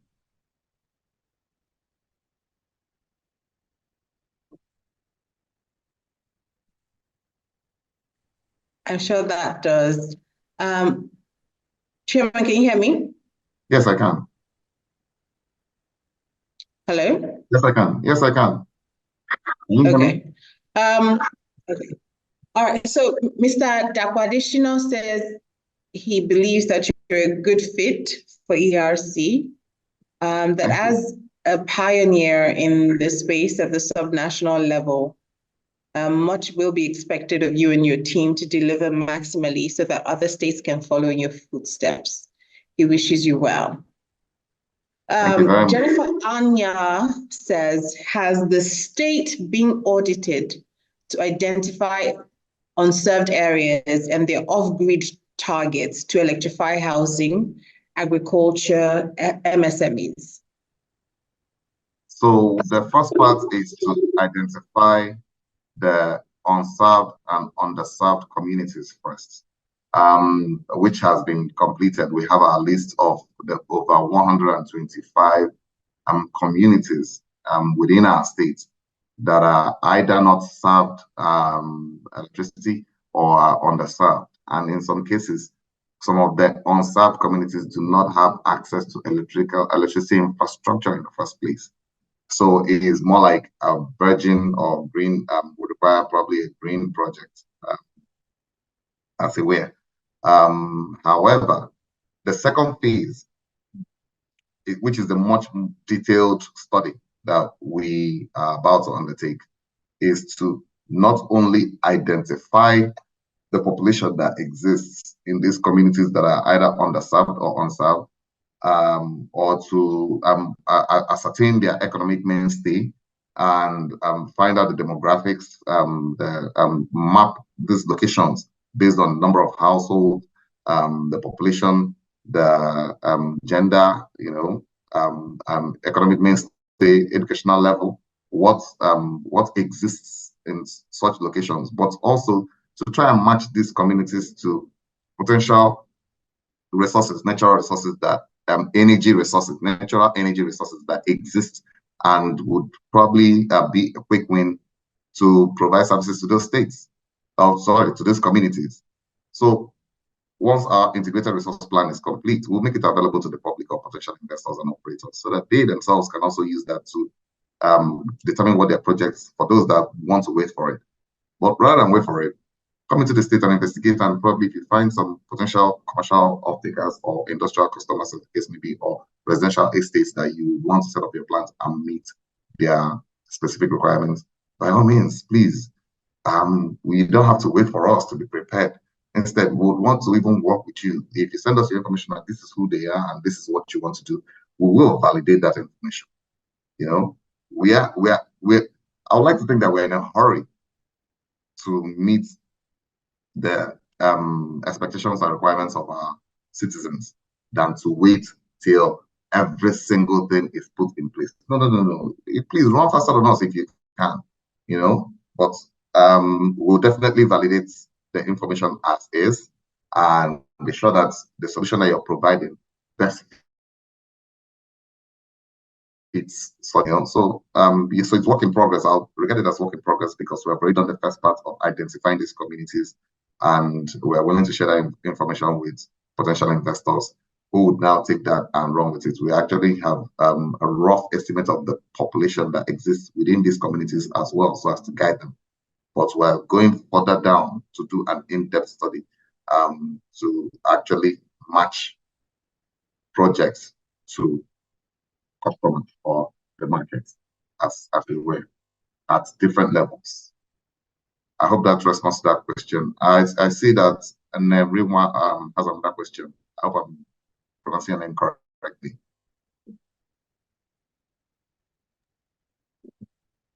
Okay, can I go ahead and ask my question? Yes, you can. Okay, thank you. So another question that popped up my mind now is that in 2020, I did an internship with NERC.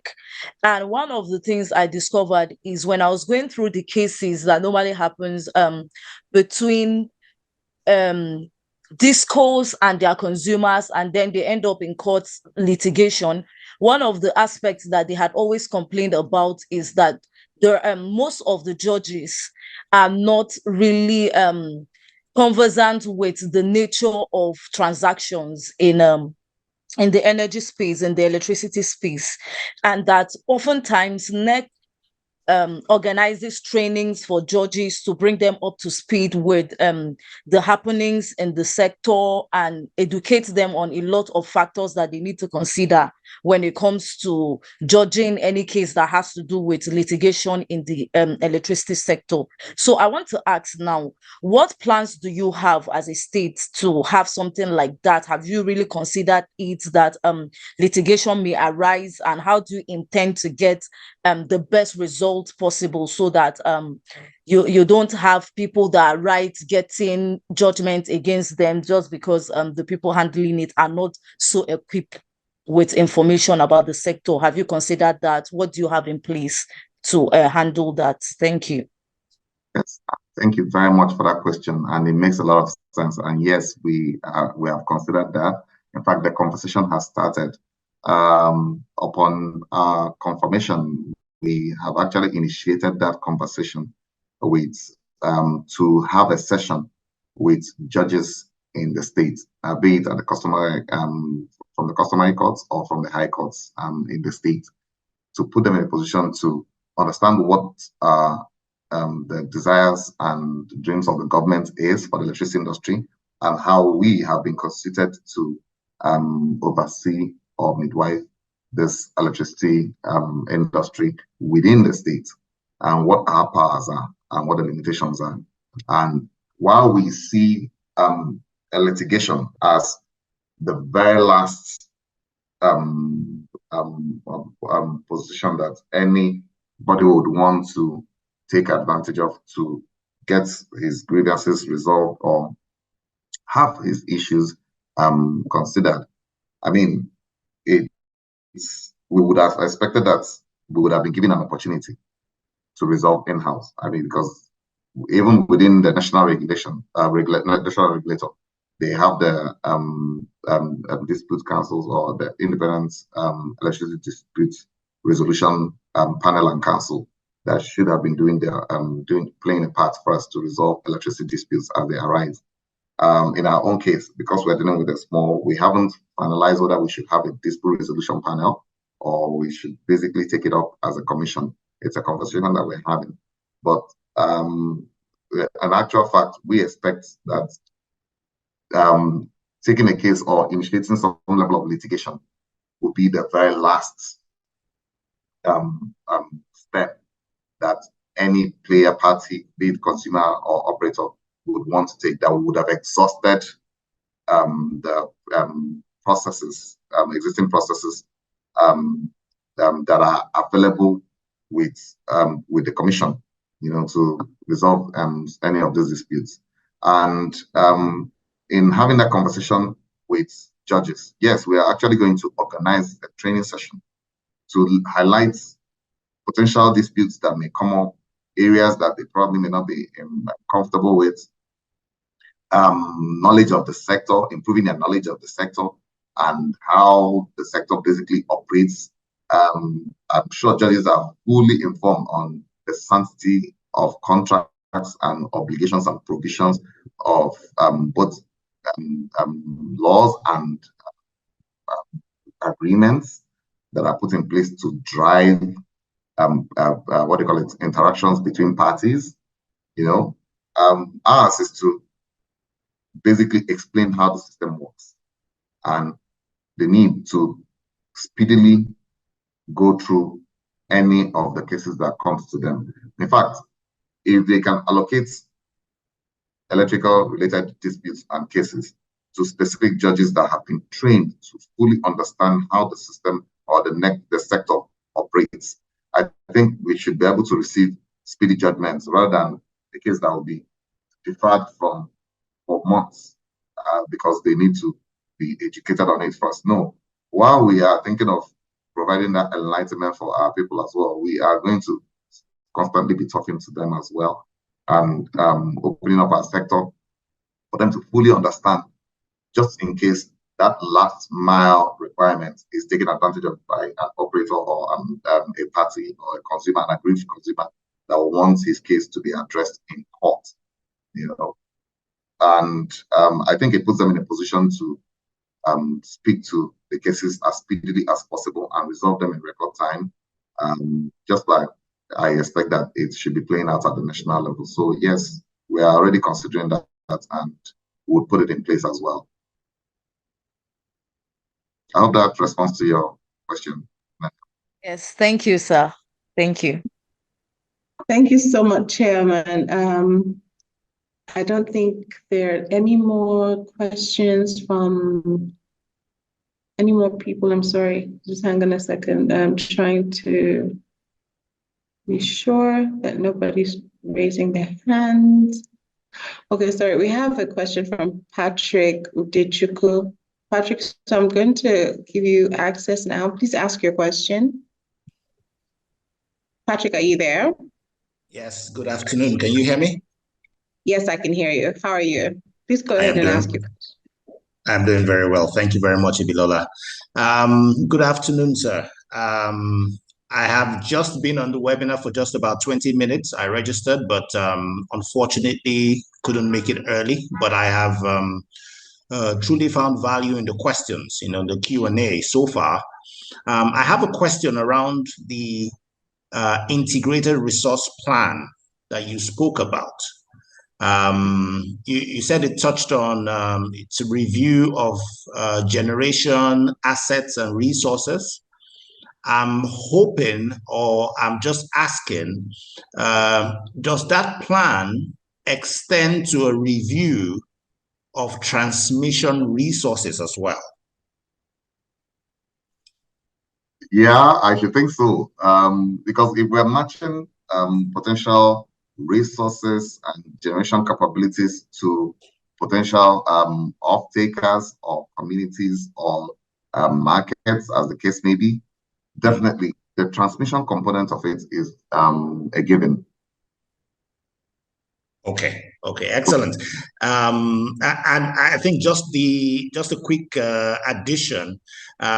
Ultimately, the model for financing transmission infrastructure that we have used in the country so far through TCN is highly flawed, and this is just my perspective.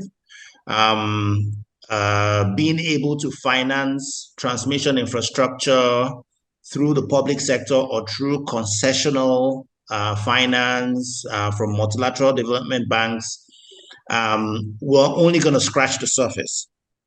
For Enugu State, I hope we'll be using a better model which will allow private capital and private expertise to come in, concession, some length of the transmission infrastructure required, and we can be able to do some form of independent power transmission projects. That is a quick way to get that expertise and the capital coming without tying up the funds, which would be required for other sectors. Just by council. Thank you very much, sir.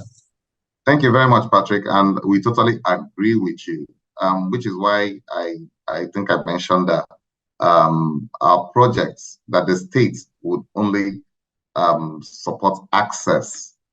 Access in this case being transmission infrastructure, or connection to customers. And doing that is in partnership with private sector operators that would want to probably just put in place a grid system, be it at the medium voltage level or at the 11 to 415, to connect different locations, communities as the case may be, or that are willing to basically just play around that space. And in supporting the private sector entity, it's probably going to, let me put it this way.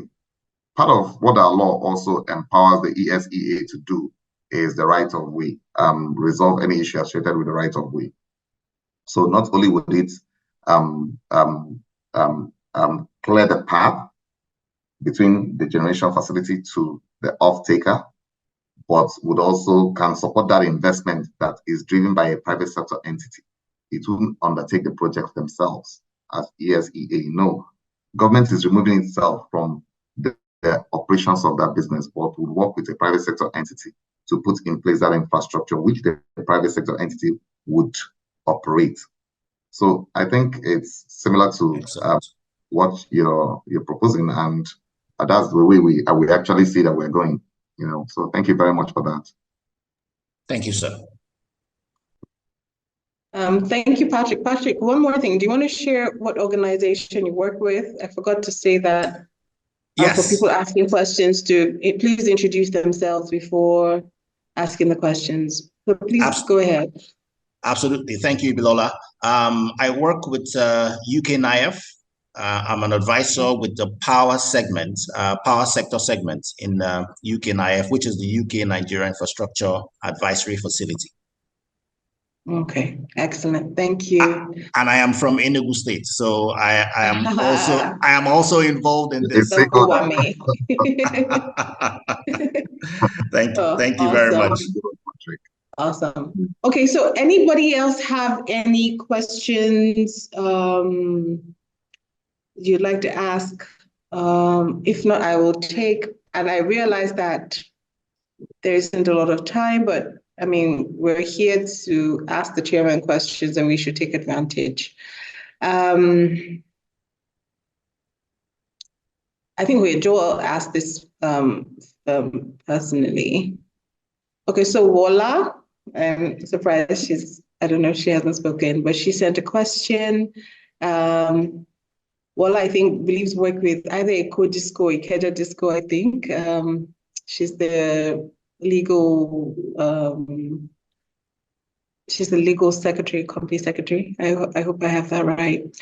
So she says that my question would be around creating an integrated resource plan for the state. Okay, so something similar. I know you talked about conducting a load study of Enugu communities to ascertain actual projected demand over time. Would this be developed to a full-blown IRP to guide and provide structured planning for the development of the Enugu electricity market? Yes, it would. Yes, it would. We believe that the load demand study would. Okay. She's typed to say Eco Disco, so yes, she works at Eco Disco. Yeah. Okay. So in response, yes, it would. Yes, it would. The load demand study should actually fit into the IRP, and like I said, helps match projects with potential off-takers or markets, as the case may be. So yeah, I mean, we need it for our conversation and at this point of transitioning, to know what our actual expectations or demands are by community, so that while we are in the middle of a transition and a conversation with the disco that is operating within our space, we are actually looking to see that 92 megawatts being supplied within our network can increase exponentially, and how best to do that is by knowing what our actual demand is, rather than run with potential assumptions that we have that information in place. So yes, it will definitely be completed and would fit into the integrated resource plan once that also kicks off. Okay, so Chairman, so I think this will be the second to last question. Chukwuemeka Oragunye says, what has been the average demand in Enugu zone over the past 3 years? So let me use the data available from self-generation. If for now, that's from the high-level research that was carried out, the self-generation is at an all-time high of over 500 megawatts. I mean, it's no rocket science that we have a deficit of 408 megawatts. However, we want to see a situation whereby, because over time, we expect that the demand would also be growing. Enugu is a growing city, a growing state. The metropolis is a growing city, and the different communities around are also growing. We expect that by 2031, that we should be able to deliver between 690 or 700 megawatts to the state. And it might change, but for now, that is the information we have. And while these projections have been put in place to guide us as a target, they are targets, they are projections. It can change in the next year. If from what we put in place, the demand actually starts increasing because of the influx of both industrial, commercial, or social activities, starts booming within the state, and that is what we'd like to see. The demand, the energy demand will inevitably also increase. So our projection of having probably 690 to 700 megawatts by 2031 might change astronomically to 1,000 megawatts by that same period. So I mean, what we have for now is the 500 megawatts that's being self-generated, and that information is actually being updated as we speak on a daily basis. But in time, I mean, as the electricity industry grows and services also improves, we expect that the demand will inevitably also increase. So I hope that responds to what is obtainable now and what is leading to our projection, as the case may be. Okay, thank you, Chairman. And I'm mindful of the time because we have to put a hard stop at this at 12:55 p.m. So apparently there are a lot more questions in another chat box. I'll just go on and ask. Fisayo Akeredolu wants to know, Fikayo, I'm sorry, on the whole, would you say energy transition is ongoing in Enugu State? For example, has there been an increase in the number of households and businesses using solar power in Enugu? Yes, it's already happening. I mean, Enugu, the metropolis, and most of the small towns that exist around the state are already taking advantage of this solar panels or renewable energy options to provide electricity services for these specific homes as they were, and we do know that one or two estates are actually thinking of a solution that meets the requirements of all the residents within that estate, which is another viable market.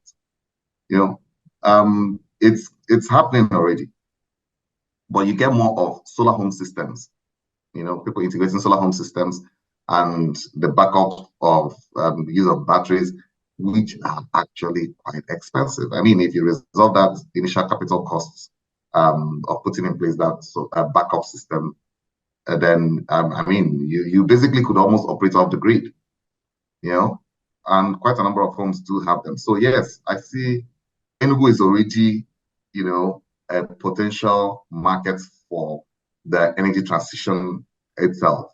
And we're talking about this population of 5.12 million all come out from homes. We're not actually not talking about the commercial component of it or the industrial component of it, but everybody actually finishes up work and goes home to a residence and would want to come home, switch on the light, and have adequate supply. So that solution is there and does not take away the industrial component of it or the commercial component of it. That's other forms of electricity solutions can also take advantage of. Okay, thank you, Chairman. So someone wants to know if you can please address the statement in the press that was credited to the Minister of Power that the transition to state electricity markets has been suspended. I think this is a big elephant in the room. I remember someone was asking me, so you guys are still going ahead? But the minister said this. Yes. So please answer that. The minister has actually corrected that statement and has reversed it. It is ongoing as it is. The minister raised quite a number of concerns, valid concerns in some cases, about what may play out with respect to states that have decided to take that initiative and some of the states' capability to resolve some of the thorny issues that has kept our electricity sector suppressed or at the state where it currently is, being illiquid, providing subsidy to consumers, and being in a position to resolve the indebtedness that has really constrained the sector. I mean, yes, all that and not implementing the EA still means that what is currently obtainable continues to still play out. We have been put in a position to do something different, and we're taking full advantage of it. And it is not only enshrined as a policy, it is the law. The amendment that went into the 1999 Constitution to open up this space for states to be in a position to develop the electricity infrastructure, I would think is part of the realization that playing in this space is a business and not a social service. And I think we are lending ourselves that sense that we don't want this to continue as a social service. Rather, let it be the business that it's supposed to be. And people can either pay what the value is or pay what they can afford in terms of consumption, of electricity, because we cannot continue with business as usual. And government does not have a bottomless pit of, how do I put it now, the balance sheet to continue to support the sector. I mean, you either bite the bullet and take this leap of faith, or enjoy the situation that is currently the case. And we have decided to bite this bullet and take this leap of faith to do something different. Not ultimately for the benefit of the citizens of Enugu State, to improve power delivery. Let it be that they themselves put themselves in the position to control their consumption, but let that service be available. That's what we are trying to do. And the minister has reversed himself publicly, and I think we're back on track, and hope that whatever negative impressions that may have been created from that, raising those concerns, has been put to rest. I mean, Nigeria is open to business, and Enugu State is open to investors coming in to play in our space. Please come and review our processes, criticize it, and if it's an enabler for you to undertake electricity business, by all means, please come and play. Thank you so much, Chairman. Okay, sorry, I didn't know you. Okay, thank you so much, Chairman. I just want to rush through as many questions as I can before we have to put a hard stop to this. Chukwamaka wants to know if there was any need for interactions with MOFI, recalling that the FG gave a directive for BPE to hand over all assets, including shares in discos, to MOFI. Yeah, do you want to talk about that, please? Well, there will be interactions with MOFI, and MOFI, the Ministry of Finance Incorporated, is holding government stake in most of these entities. And whatever we do, the states definitely would also notify MOFI of its investments in within the state that is currently being operated by the distribution company that's EEDC. So yes, the states would have that conversation and resolve what it owns, so that if the state wants to manage its own investment, it's very much amenable to doing so. If it wants MOFI to at least be aware of such investments and not count it to its benefits, it should be in a position to do so. I mean, I think everybody is already also aware of the decision that has been taken by the National Economic Council that state investments in distribution companies should be should retain the states as the owners of those investments. So it's already a decision that has been taken at the national level, and all we need to do is implement it at the state level. So that acknowledgement is there, and we will definitely be carrying along Murphy, the Bureau of Public Enterprise, as the Secretariat of the National Council on Privatization, and the relevant parties in everything that we're doing, and as it pertains to interactions with them. So yes. Thank you so much, Chairman. To do that communication, sorry. Not that will be. Thank you so much. Okay. Having a conversation. So yes. Okay. Dalami has a question. He says, excellent presentation to you. And then says, is the Commission looking at some sort of viability gap fund to further de-risk or reduce cost as an incentive to attract investors? And then two, it says, how integrated is the electricity planning in the state industrial plan to support investors? When you say viability gap,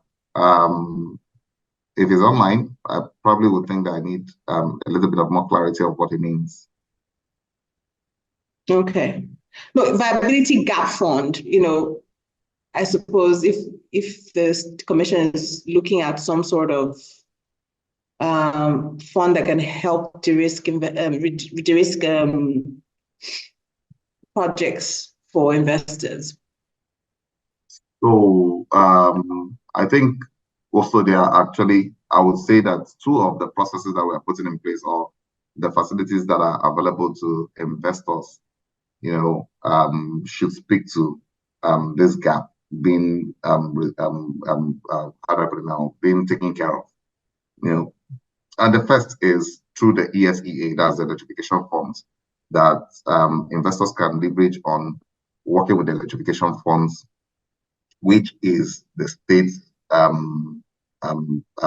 the route that states would support investments driven by any private sector entity to undertake. And they have their how do I put it now, procedures of supporting projects, which any investor would also meet to be able to get this right support to backstop their investments or support their investment. And that is one component of the investment that should actually drive down tariff because they're investments that have been made for benefits of the citizens of the state. The second is the private sector institution that we are hoping would come on board. Actually, we're in conversations with about 2 of them that would stop that capital investment that any investor would want to make. Now, we're not providing guarantees as a state, but the state is supporting a private sector financial institution coming on board to backstop or provide some sort of securitization guarantee for the investments that a private sector investor is making in our state, be it for a generation project or an integrated system, generation transmission to the off-takers. So one is in a position to still play along that space across the entire value chain within the state for locations that are probably not connected as we speak today, or locations that are underserved today. These guys the private sector institution would review your project, ensure that it is commercially viable and sustainable. In everything, it has to be sustainable. It must stand the test of time, not a short-term quick win, but would be one that can stand the test of time.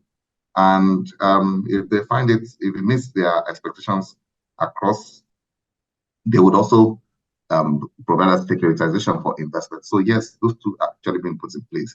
And the third component of it is what drives the market.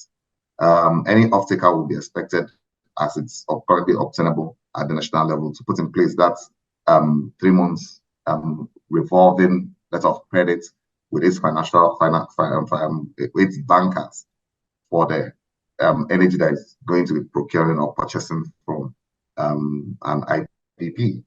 And we expect that being a role for either the distribution company or the retailing companies that we intend to license to play in a space, we expect that they would honor that agreement.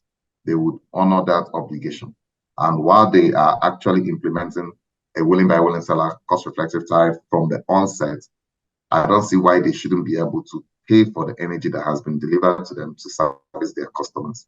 So I think that is enough comfort for any investor that wants to come and play in our space.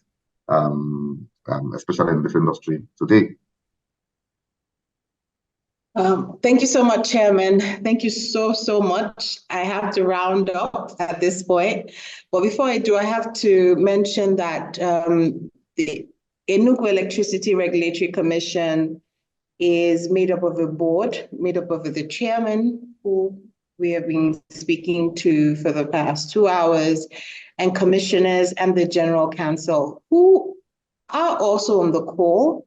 I know they have to leave to another meeting, but just wanted to appreciate and them, Commissioner Chinejum Kabiala, Commissioner Chuka Akune, and Commissioner Ruben Okoye, and Chidimma, the General Counsel of the Commission. Thank you for staying with us from the beginning to the end. Just wanted to explain that, they were here on the call as well. And if we had a little more time, we probably would have given them the opportunity to also speak about the different portfolios that they will be handling at the Commission. But since that's not happening, just wanted to mention and honor their presence here. Thank you to everyone, to all the participants who joined. Thank you so much. You guys are so interested in energy access and, of course, this new energy independence that we are all going to be a part of. And I know that there might be follow-up questions, or you may request, or you may just want information about stuff. I'm going to ask that you please send your questions, your inquiries to neto@seforall.org, and I will share that in the comment box so that if you would like a link to the presentations that have been made, or you just even want to reach out to the chairman or any of the commissioners, just send us an email there and we will connect you. To my colleagues, Mariam Abdurrashid, who's waving like a star, and so Kili Awakalu, I want to say thank you. And thank you a lot to the chairman. I hear you have an important meeting. Everybody has been calling me, so I sure had to let you go. Thank you so much, sir, for spending a lot of time with us and for walking us through. And this is not the end. We will be back for another one, maybe in about a month or 6 weeks, because this is a journey and we like to be part of the journey.